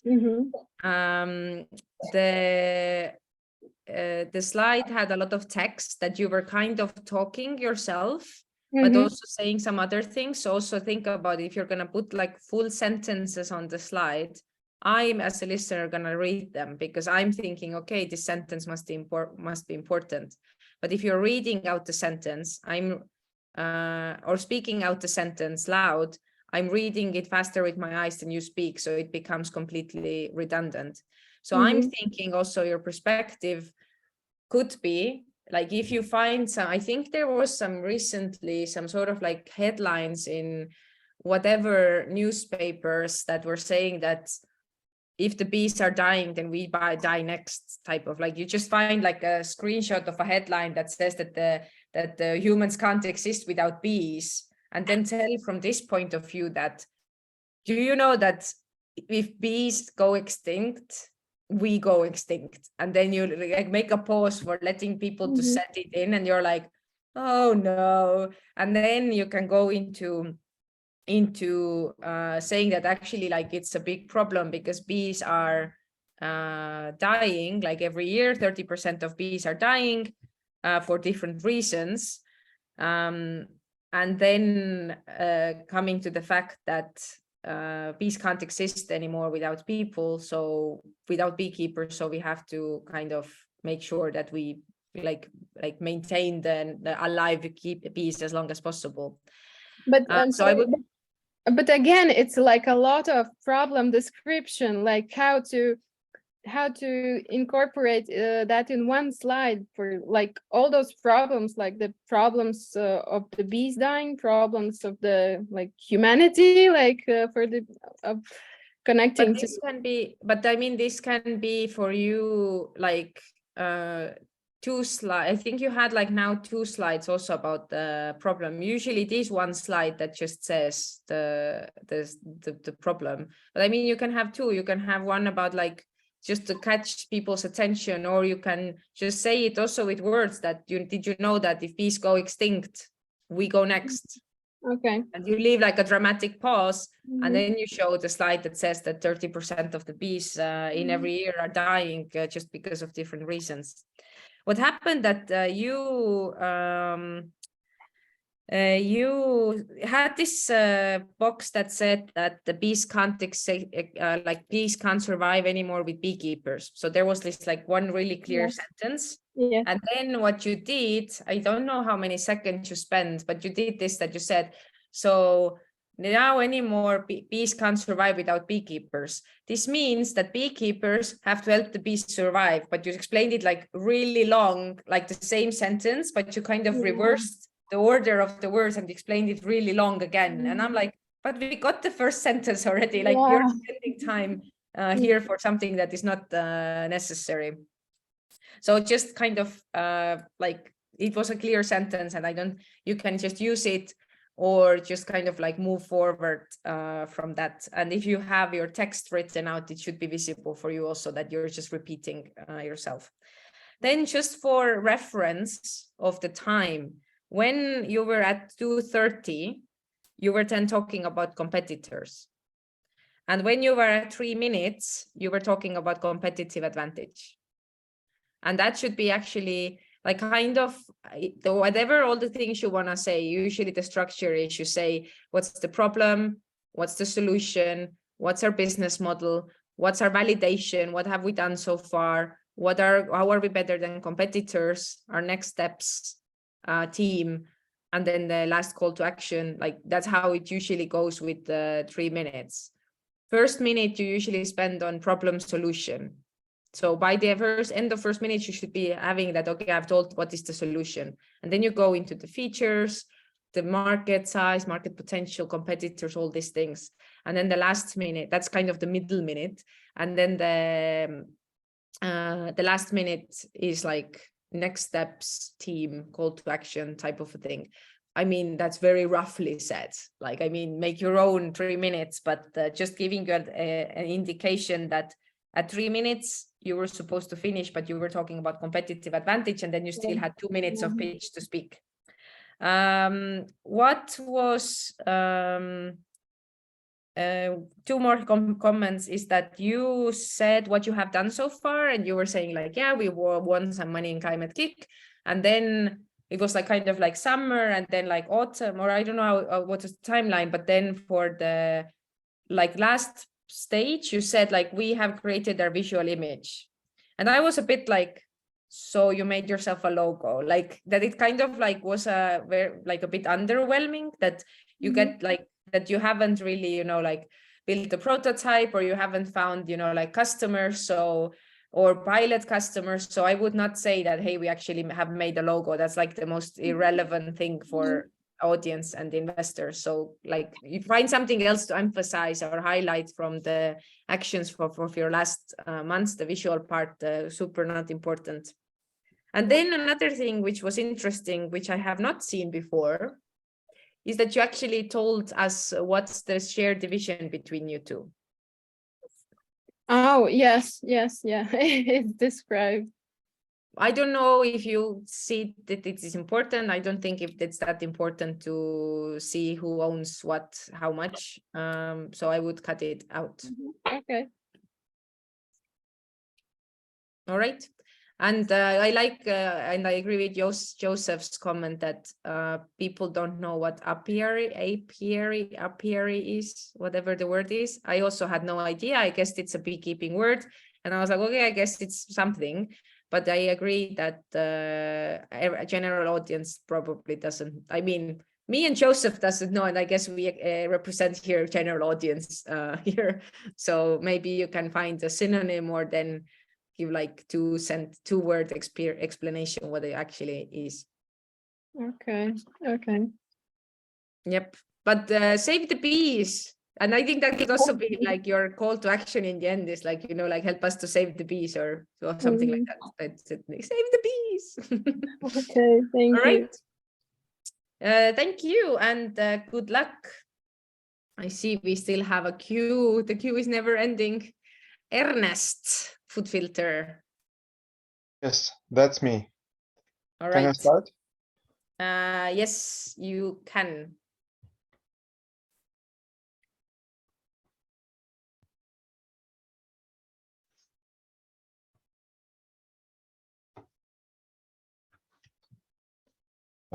Okay.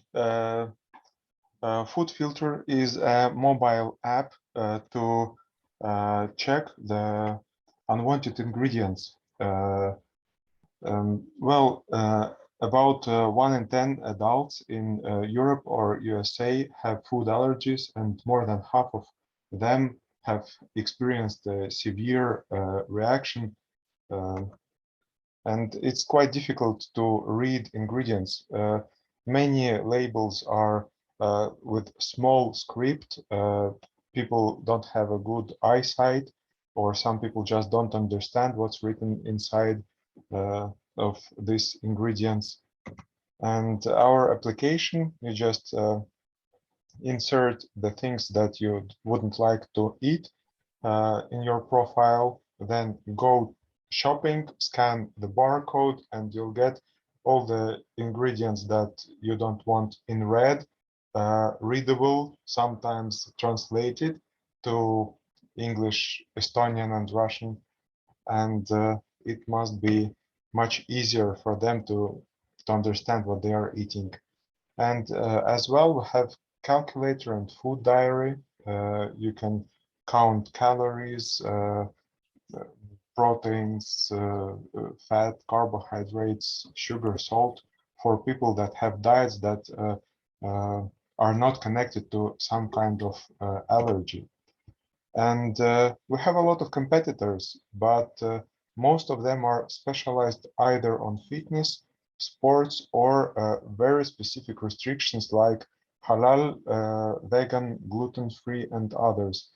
And they have their flows as they are filtering only certificates, for example, vegan certificate, and we are filtering all the ingredients. So we truly understand the needs of clients and check them like if there was a nutritionist beside the person.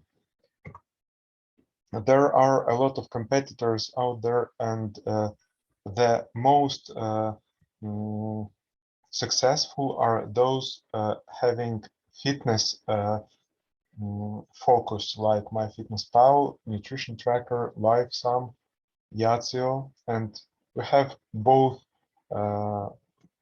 parts, like fitness part and nutrition part, or ingredients part. And we don't expect all of our users to be paid. 90% or even 95% is enough for us, and the rest will have a subscription model, €4 per month on average. We can add food places to our income. It's a whole different story. But retailers and producers can be added as an income source. In 2022, this December, we're going to launch. I really hope we'll manage to do this. Maybe it will be in January. And in April, we are going to launch on US market, and January 24, European market, and we have very nice unicorn figures here. And we don't expect to get much money this and the next year. We know that we'll have to invest much more than we gain, and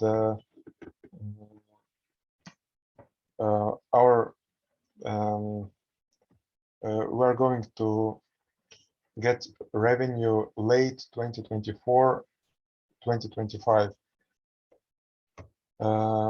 Unfortunately, I don't have co-founders yet. I have some candidates, and I really hope I will finish the contracts and I'll get them in my team December or January.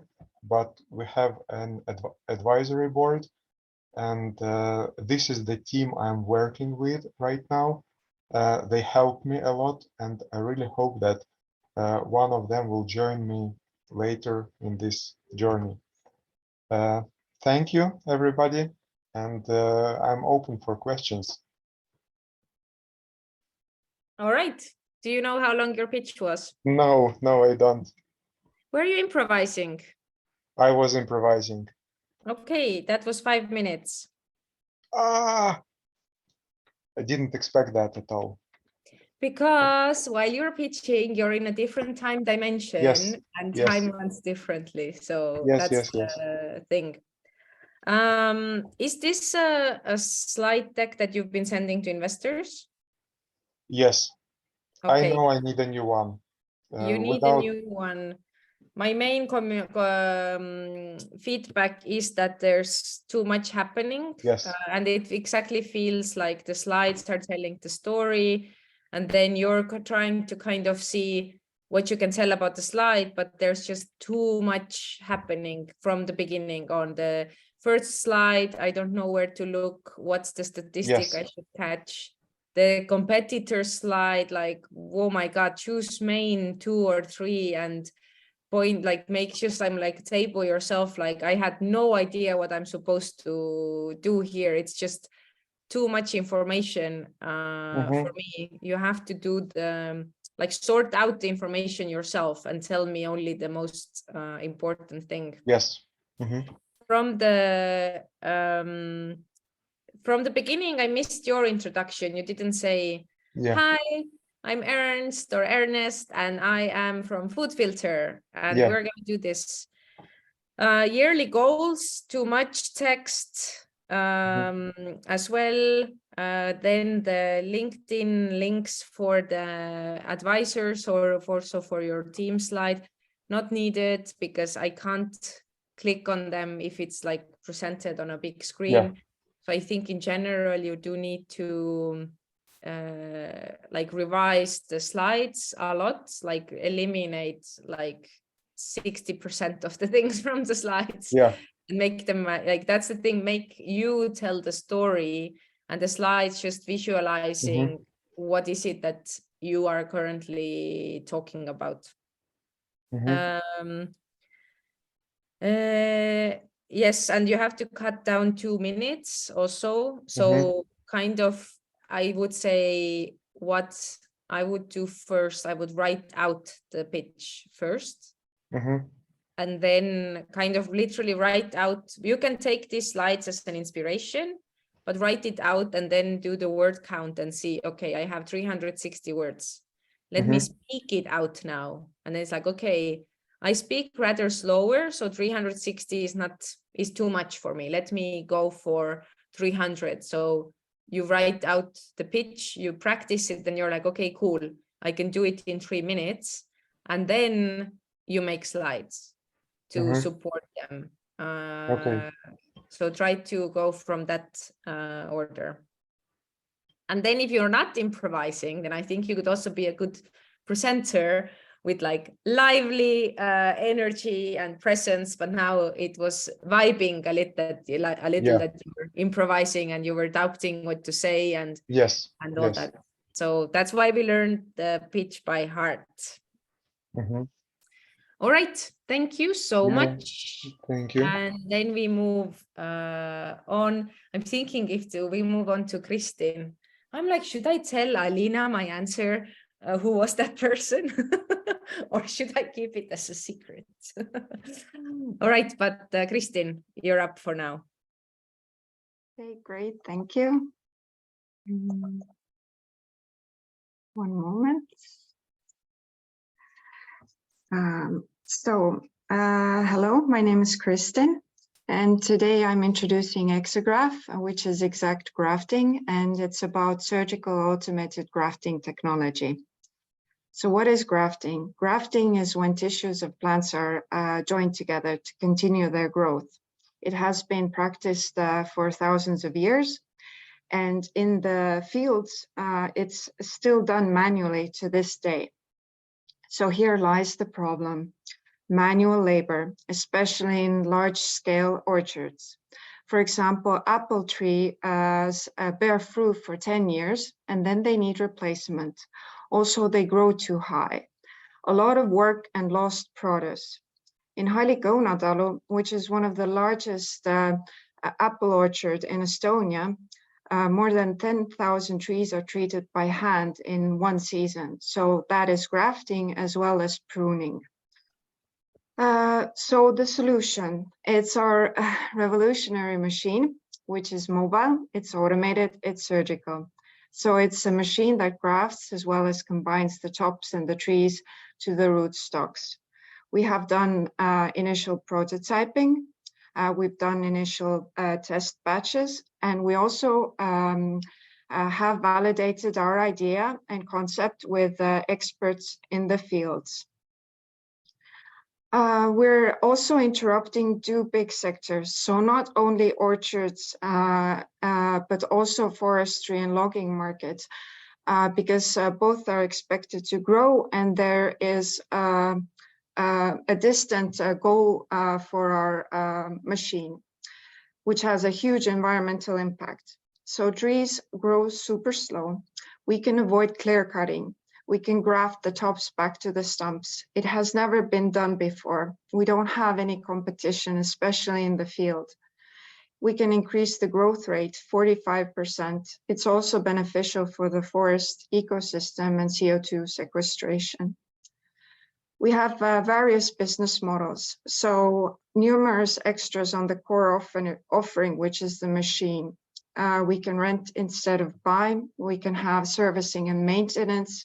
also collect data and sell that about the grafting stability, the success, and the growth rate. The team is led by me. I have been in the communication and investor relations management for over 10 years, but I also have an engineering background. Also, we have Rain Randsberg, who is the author of the idea, and he's the inventor and engineer, also engineering background.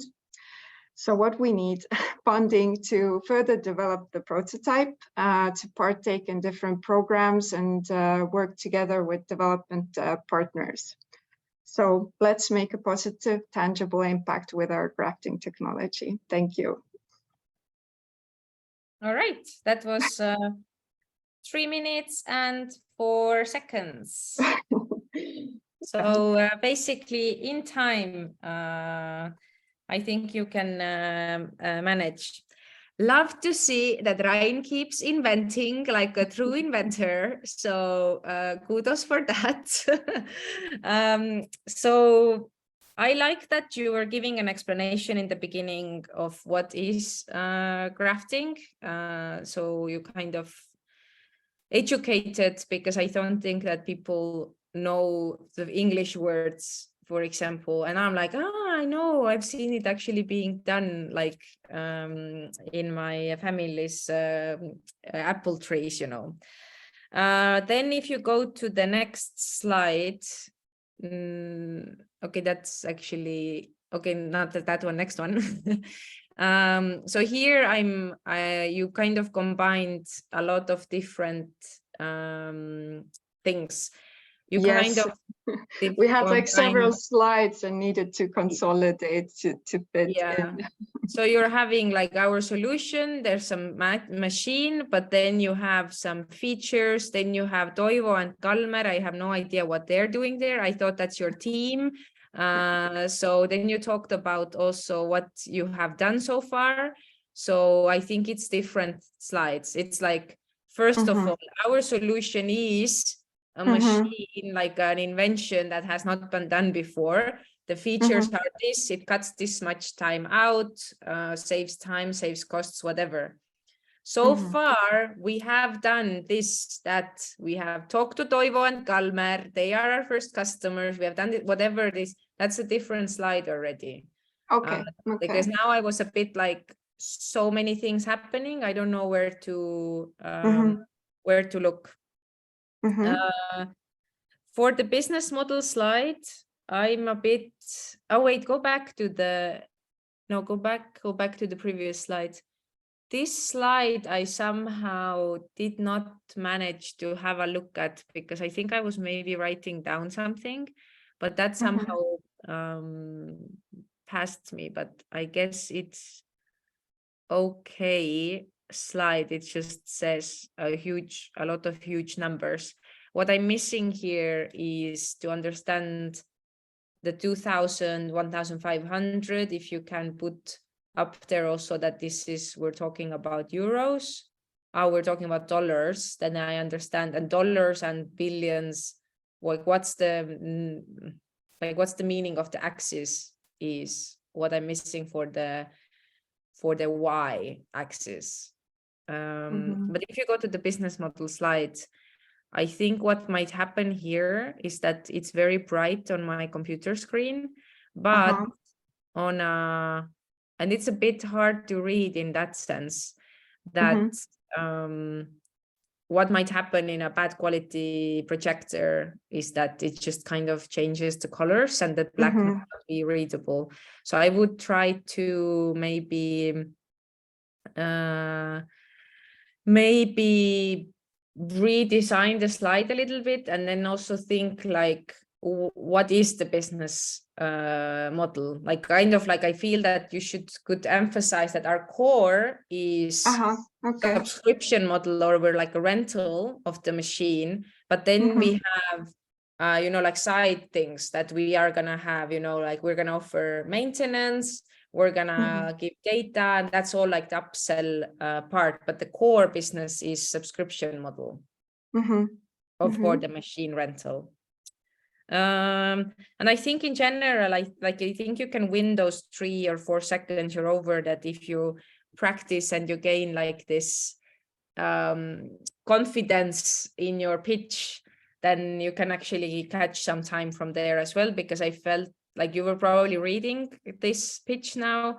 So it was kind of like that I felt that you're vibing a little insecure, but I think if you practice, you can get the confidence Yeah. going. I think since we had so much feedback, I was thinking, oh my God, like I need to fix this. So I was, a bit It's like a bit nervous. overwhelming. Yeah, but thank you so much for the valuable feedback. We really appreciate it. I'm just happy to see Rain keeping inventing things. So I'm looking forward more inventions from Rain. All right. So thank you. And then we move on to Rasmus. Yeah, I will I just. still love it that there are 22 people still in this call. Like, amazing. Can you see my screen? Yes. Okay. Hey, I'm Rasmus from Dobu, and we're building a digital technical pass for your home. Imagine this. You have just bought a new apartment less than a year ago, but now your ventilation system stops working. You think that this will be an easy fix, but instead you find the 120-page paper manual that your real estate developer has given you. After flipping through all the pages, you think that you have found the right part. You order it, and turns out it's 2 centimeters shorter than it should be, since you misspelled one letter in the long product code. This is a bigger problem. The homeowner does not have a clear overview of their home, also including different guarantees and maintenance dates. This also concerns the real estate developer, who gets bombarded with calls from new and older homeowners asking about where they can find specific info about different parts in their home.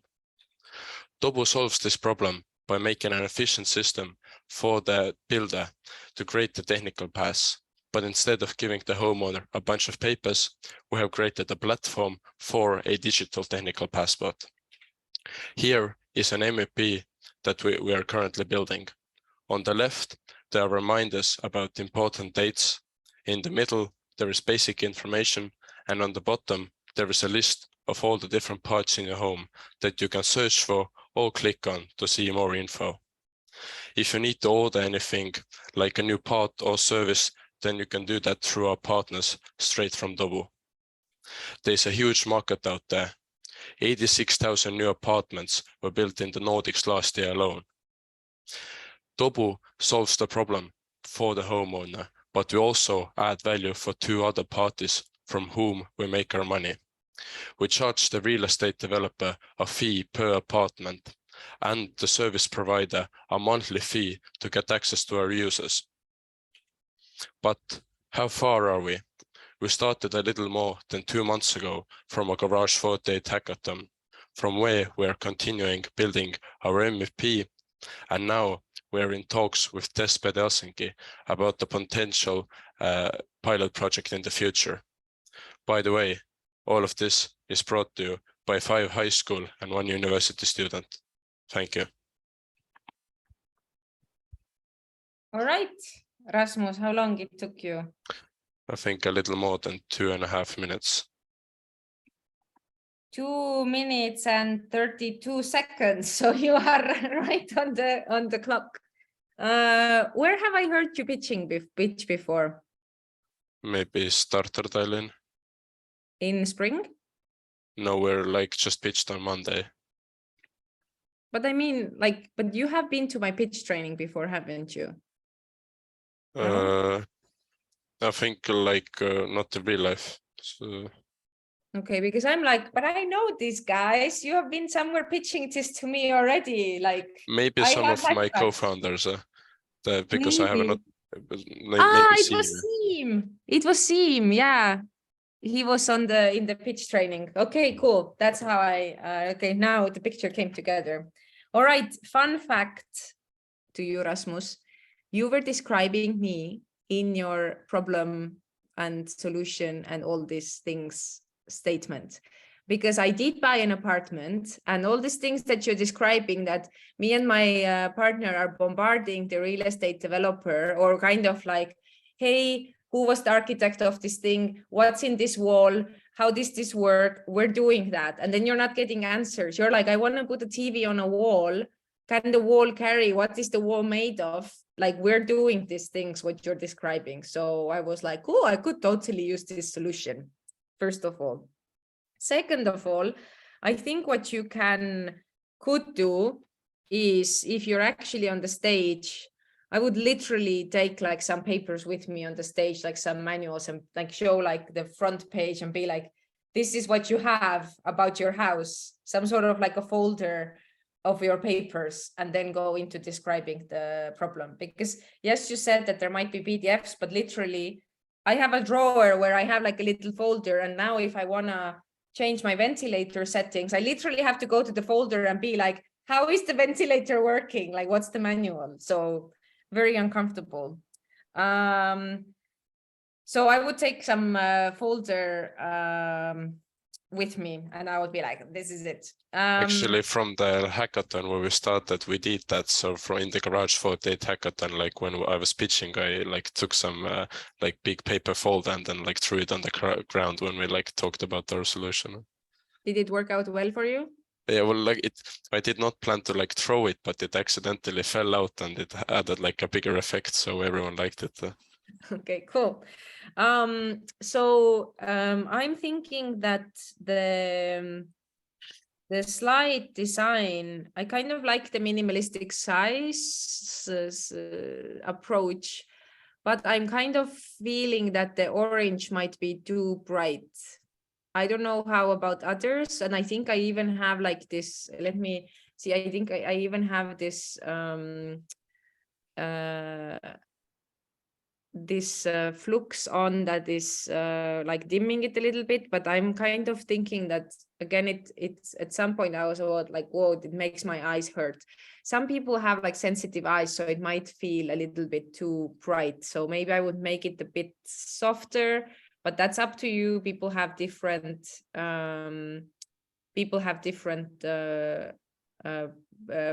preferences, so don't get too stuck So on which design was better? So like the one with the white background, or you didn't like the one with the like orange background?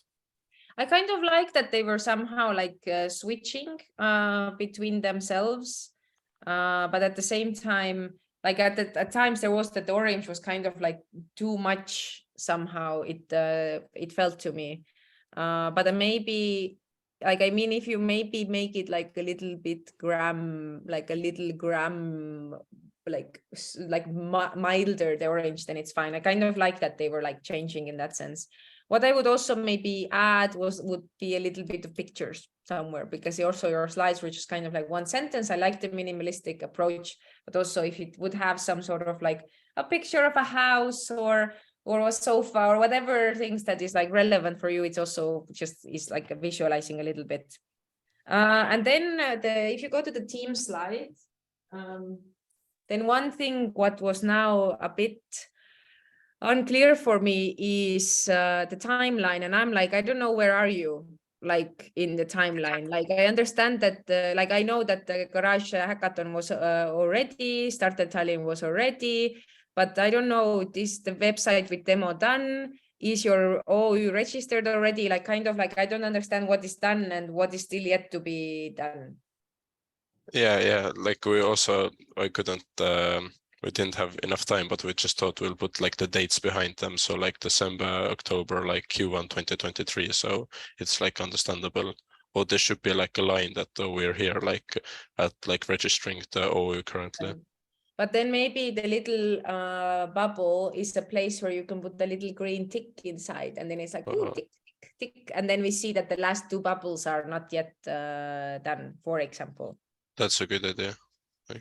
And for the rest, I think you still have 30 seconds. So I think you could also be spending it, what you've been probably doing at the hackathon of Garage, that kind of like the validation part that you have, like you can say that we have already talked to homeowners, they're ready to use it. You can put me in that list that says like, I wouldn't want to use this solution. So, and then, or you have talked to some real estate developers, like you have 30 seconds to also say like what you have, like aside from the list that I have here, but you can say also like we've been talking to people and there is like a need, or we've been validating the need as well. I think that's a bit missing for now.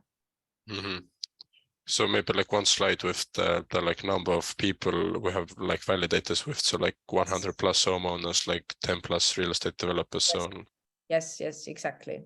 Like show us that people also wanna get it on the market. Please send me an email when you launch. Yeah, you can register at our homepage. I can be your test customer. All right. Then thank you so much. I see Jana also came back. Jana, we're still here. People still want to keep talking. Jürgen. So thank you a lot. Thank you, Rasmus.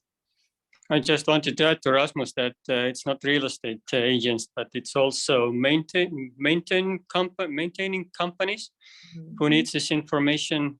And when you are rebuilding your apartment, you need that. You have gas experts coming, pipes. Well, you need this information. So thank you very much. And Mayri, I was always here. It just okay, a little bit commuting. So okay. I just you didn't have the camera on or somewhere, so but now we are. Am I the last one? No, we have two more. We have Roald, and then we have Jürgen, and then we're gonna call it to you, Mayri. Yeah, Roald. I don't want to show slides because I'm not very. I just got my slides, and it's like a pitch deck for sending, not just talking. Okay, but then you can you still have some time to wait. Let's do Roald first, who's probably not Roald, but we will find out who's the real name of the person. Yes, Hi. You can hear start. Me? Yes. Good evening, everyone. I'm Aygün Aliva. I'm the founder of AfterSource and certified project manager. I'm very excited to introduce innovative water generator. We combine innovative methodology with improved technology. We believe in a world where everyone has access to clean and safe water. So the problem is, by reports from World Health Organization, 36 countries in the world are facing hard water stress.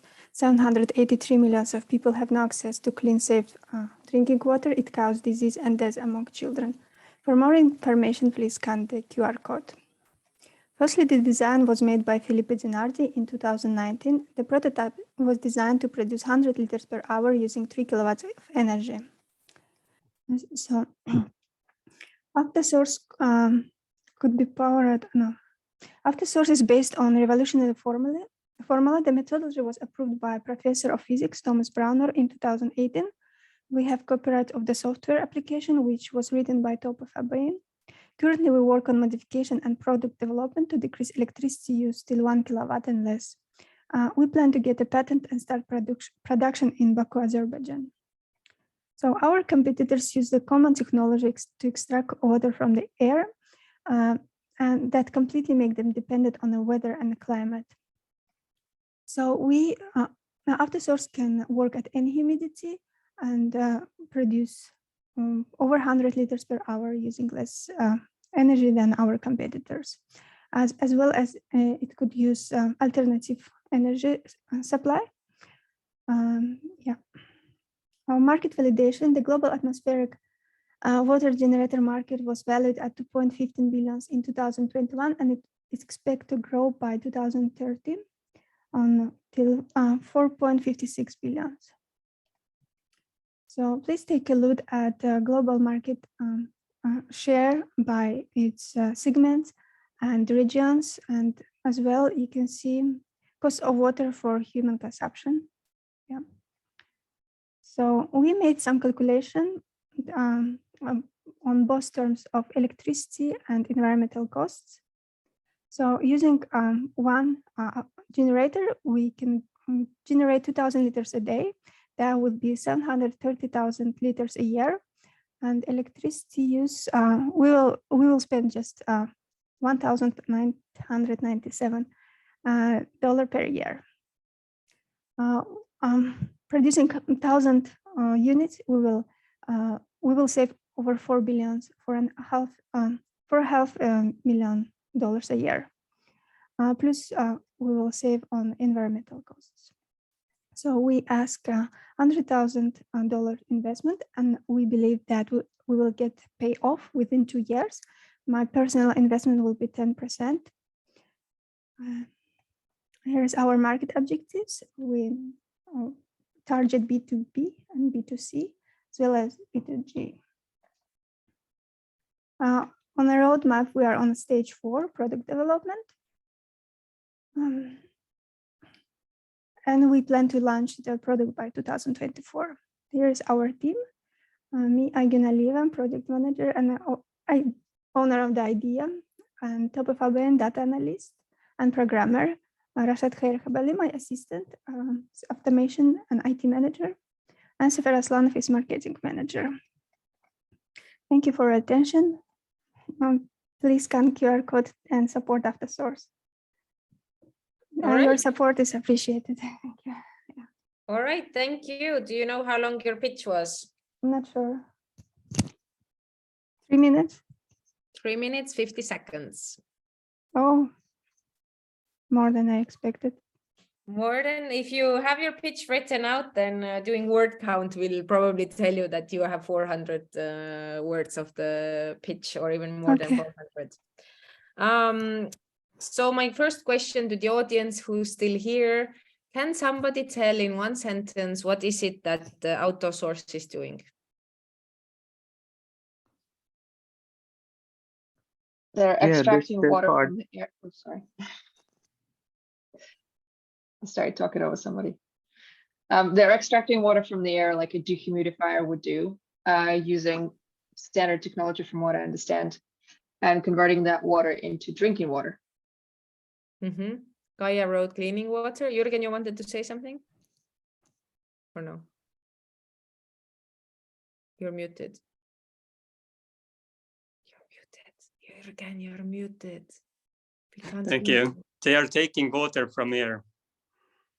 A long day. Okay.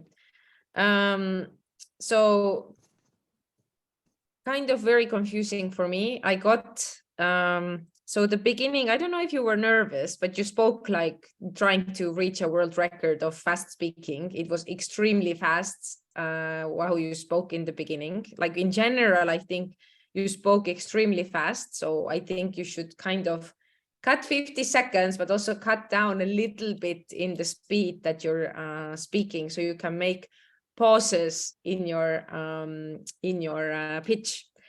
And also in the beginning, the slides, like I think the first 3 slides were like changing so quick that I was like, I didn't even have like a chance to look at it or pay attention what is there. Like you were already changing to our next slide. So also either show the slides longer or then cut the slides. If you're just showing it for 3 seconds, maybe the slide is not necessary.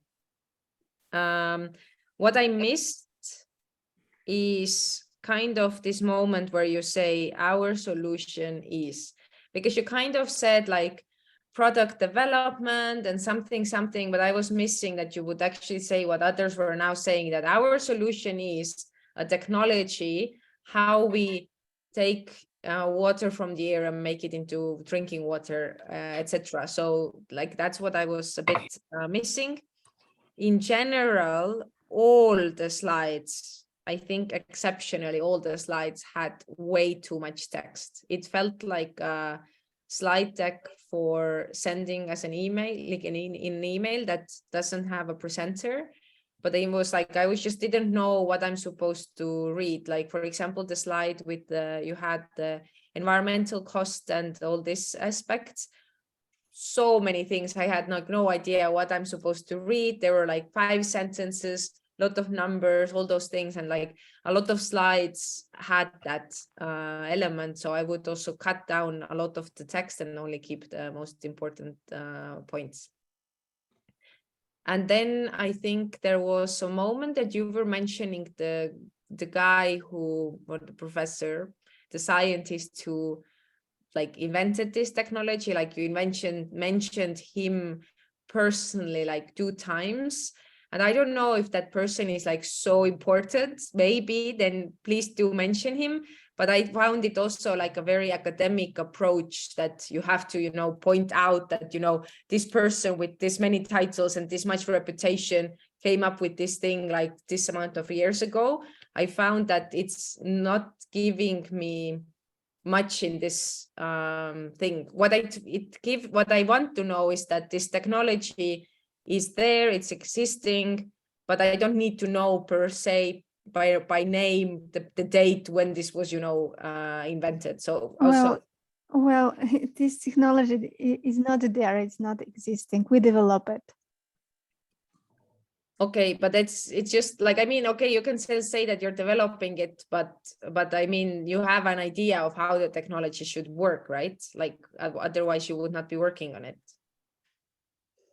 I don't get it really, sorry. So I mean, like if it's, yeah, you're not like at the market currently with your solution, you're still developing it. No, the methodology is not in the market at all. Our competitors use different methodology. It's innovative idea and the product. Yeah, but that's what I'm saying, that it's not like, at least, again, others can tell me that totally it was necessary to mention the person, but for me it was just like the 2 times you mentioned who kind of came up with this idea, or like the methodology or the solution you base it on. Like I found it just irrelevant. I mentioned designer, programmer, and professor of physics who approved technology, and maybe some other people as well. Shouldn't I talk about the people behind the technology, or should I talk only about technology? No, but that's the team part. The team, for the team to cover it, that we are a team that who are putting it together, that's okay. But you were mentioning it in the beginning of the pitch also, when you were talking about the product development and all that, then you were saying it out loud, like that person from that university did this. Like that's the thing that I don't think is that important to. Okay, maybe I should remove it. Another thing that confused me is you, on the investment slide, you said like we're currently looking for this amount of money and my personal investment is 10%. Whose personal investment? What does it mean? Like, is it your personal investment, your team investment? Like, what is that? Like, I didn't understand that. Yeah, my personal investment as a startupper. But so you're only the one investing, rand of the other team members are putting any investment in? I have no co-founders yet. Okay. I'm only a founder. Okay. Okay, because I just find it a bit interesting approach to say actually like my personal investment in the pitch. I'm just trying to think if there like an alternative way to put it or say it, but maybe self-financing. Could be self-financing, perhaps. Yeah, it's just my personal investment sounds a bit like I don't know, because I was questioning that you have more people in the team, but all this things of like I don't know, maybe self-financing is better indeed. Okay. Yeah, so in general 50 seconds to cut, but a bit more, because also I will propose that speak a bit slower, redesign the slides to have less text on them. So also think from the point of view that if I'm seeing the slide for the first time, where my eyes are going to go, what am I going to see, what am I going to read, and what am I saying parallel, like at the same time. So it's kind of like coherent for the listener. Okay, thank you for feedback. All right, good luck. And then we have the last one. Then the queue is over. I should have put like a limit of startups. Such a mistake. I didn't know that there's so many eager teams here. But okay, so the last one we have now, Jürgen. I'm Jürgen. Yes, I'm Jürgen. I'm from the Agency for Understanding. And we are here because 50% of the people need help understanding text. And when they don't get help, they don't use services. And they don't get the doctors. They don't, children can't use children helpline. Elderly people don't know how to change their electricity packets. And we make text understandable. We started with this idea in May, and now we founded a non-governmental organization and we found out that 10 persons for Estonia turning bureaucratic text into understandable text are not enough. And we are in prototype to build a platform that could pick out not understandable words from the sentences and different difficult sentences from the text. So we could help with easy to read information. We have found a couple of customers. We have Luminor Bank, we have Swedbank, and we have a few UX companies who need our help. And that's all for now.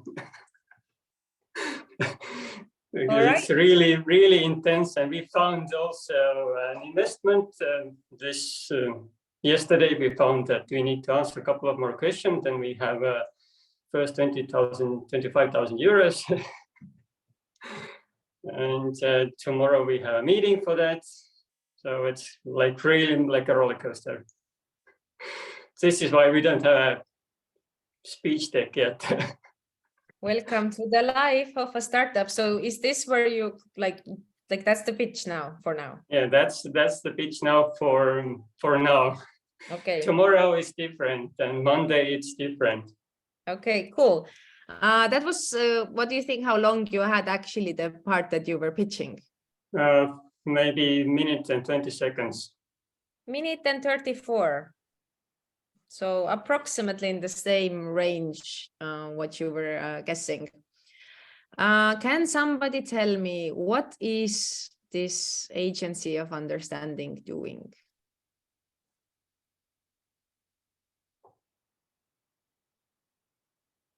Nobody.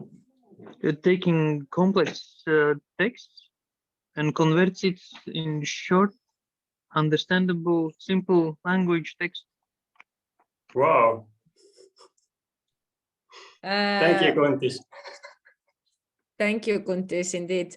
So I'm like, I understood it also that way, but if I would like just listen to your problem story, I would be extremely confused because you were talking about like children calling to some places, children getting some help. And I'm like, I have zero understanding. How is this connected? Like, how is this relevant to the story that you're trying to, or the problem that you're trying to solve?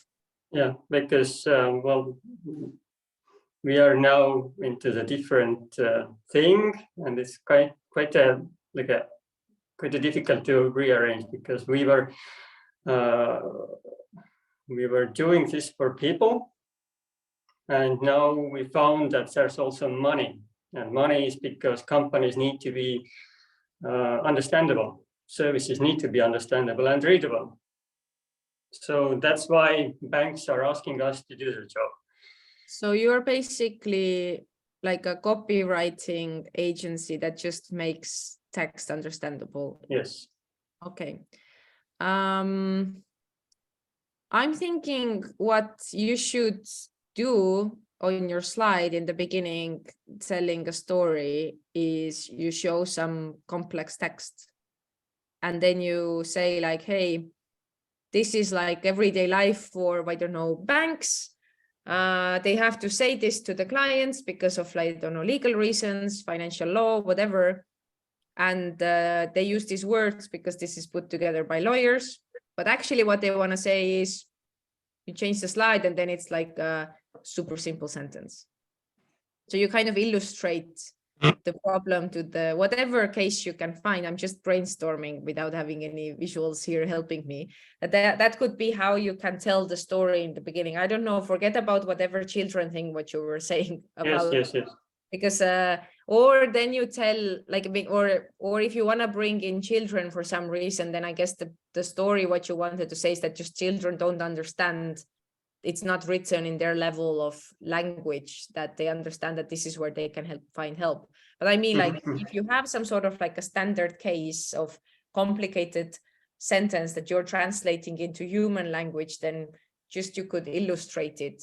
And then it could go into telling whatever statistics that you have, I don't know, for that the people, I don't know, their attention span is short, they don't understand complex sentences, and because of that we're losing 50 million euros a year for something. So if you have any kind of statistic, you could then bring this in, and then coming in and saying, we are the agency of understanding, we make texts clear for people, we help to communicate your message in an understandable way. So try to also find this one sentence for you. And then I think, like, in general, like, hard to tell on a 1.5 minute pitch without the visuals anything more useful. But in general, what I would expect to hear also is what you were saying now, that like our business model is, or our customers are, in addition to, you know, regular people like agencies, banks, we have already done this, and then you say we have a Luminor bank or whoever you had in your pipeline. So that's what I would be expecting. And also, I don't know, probably it's like manual service for you. So maybe you can also, after your solution, describe that that it works, that the customer sends us the text, and then we work it through with our professional team, and then we send back our proposals, etc. So kind of like how it works process perhaps as well.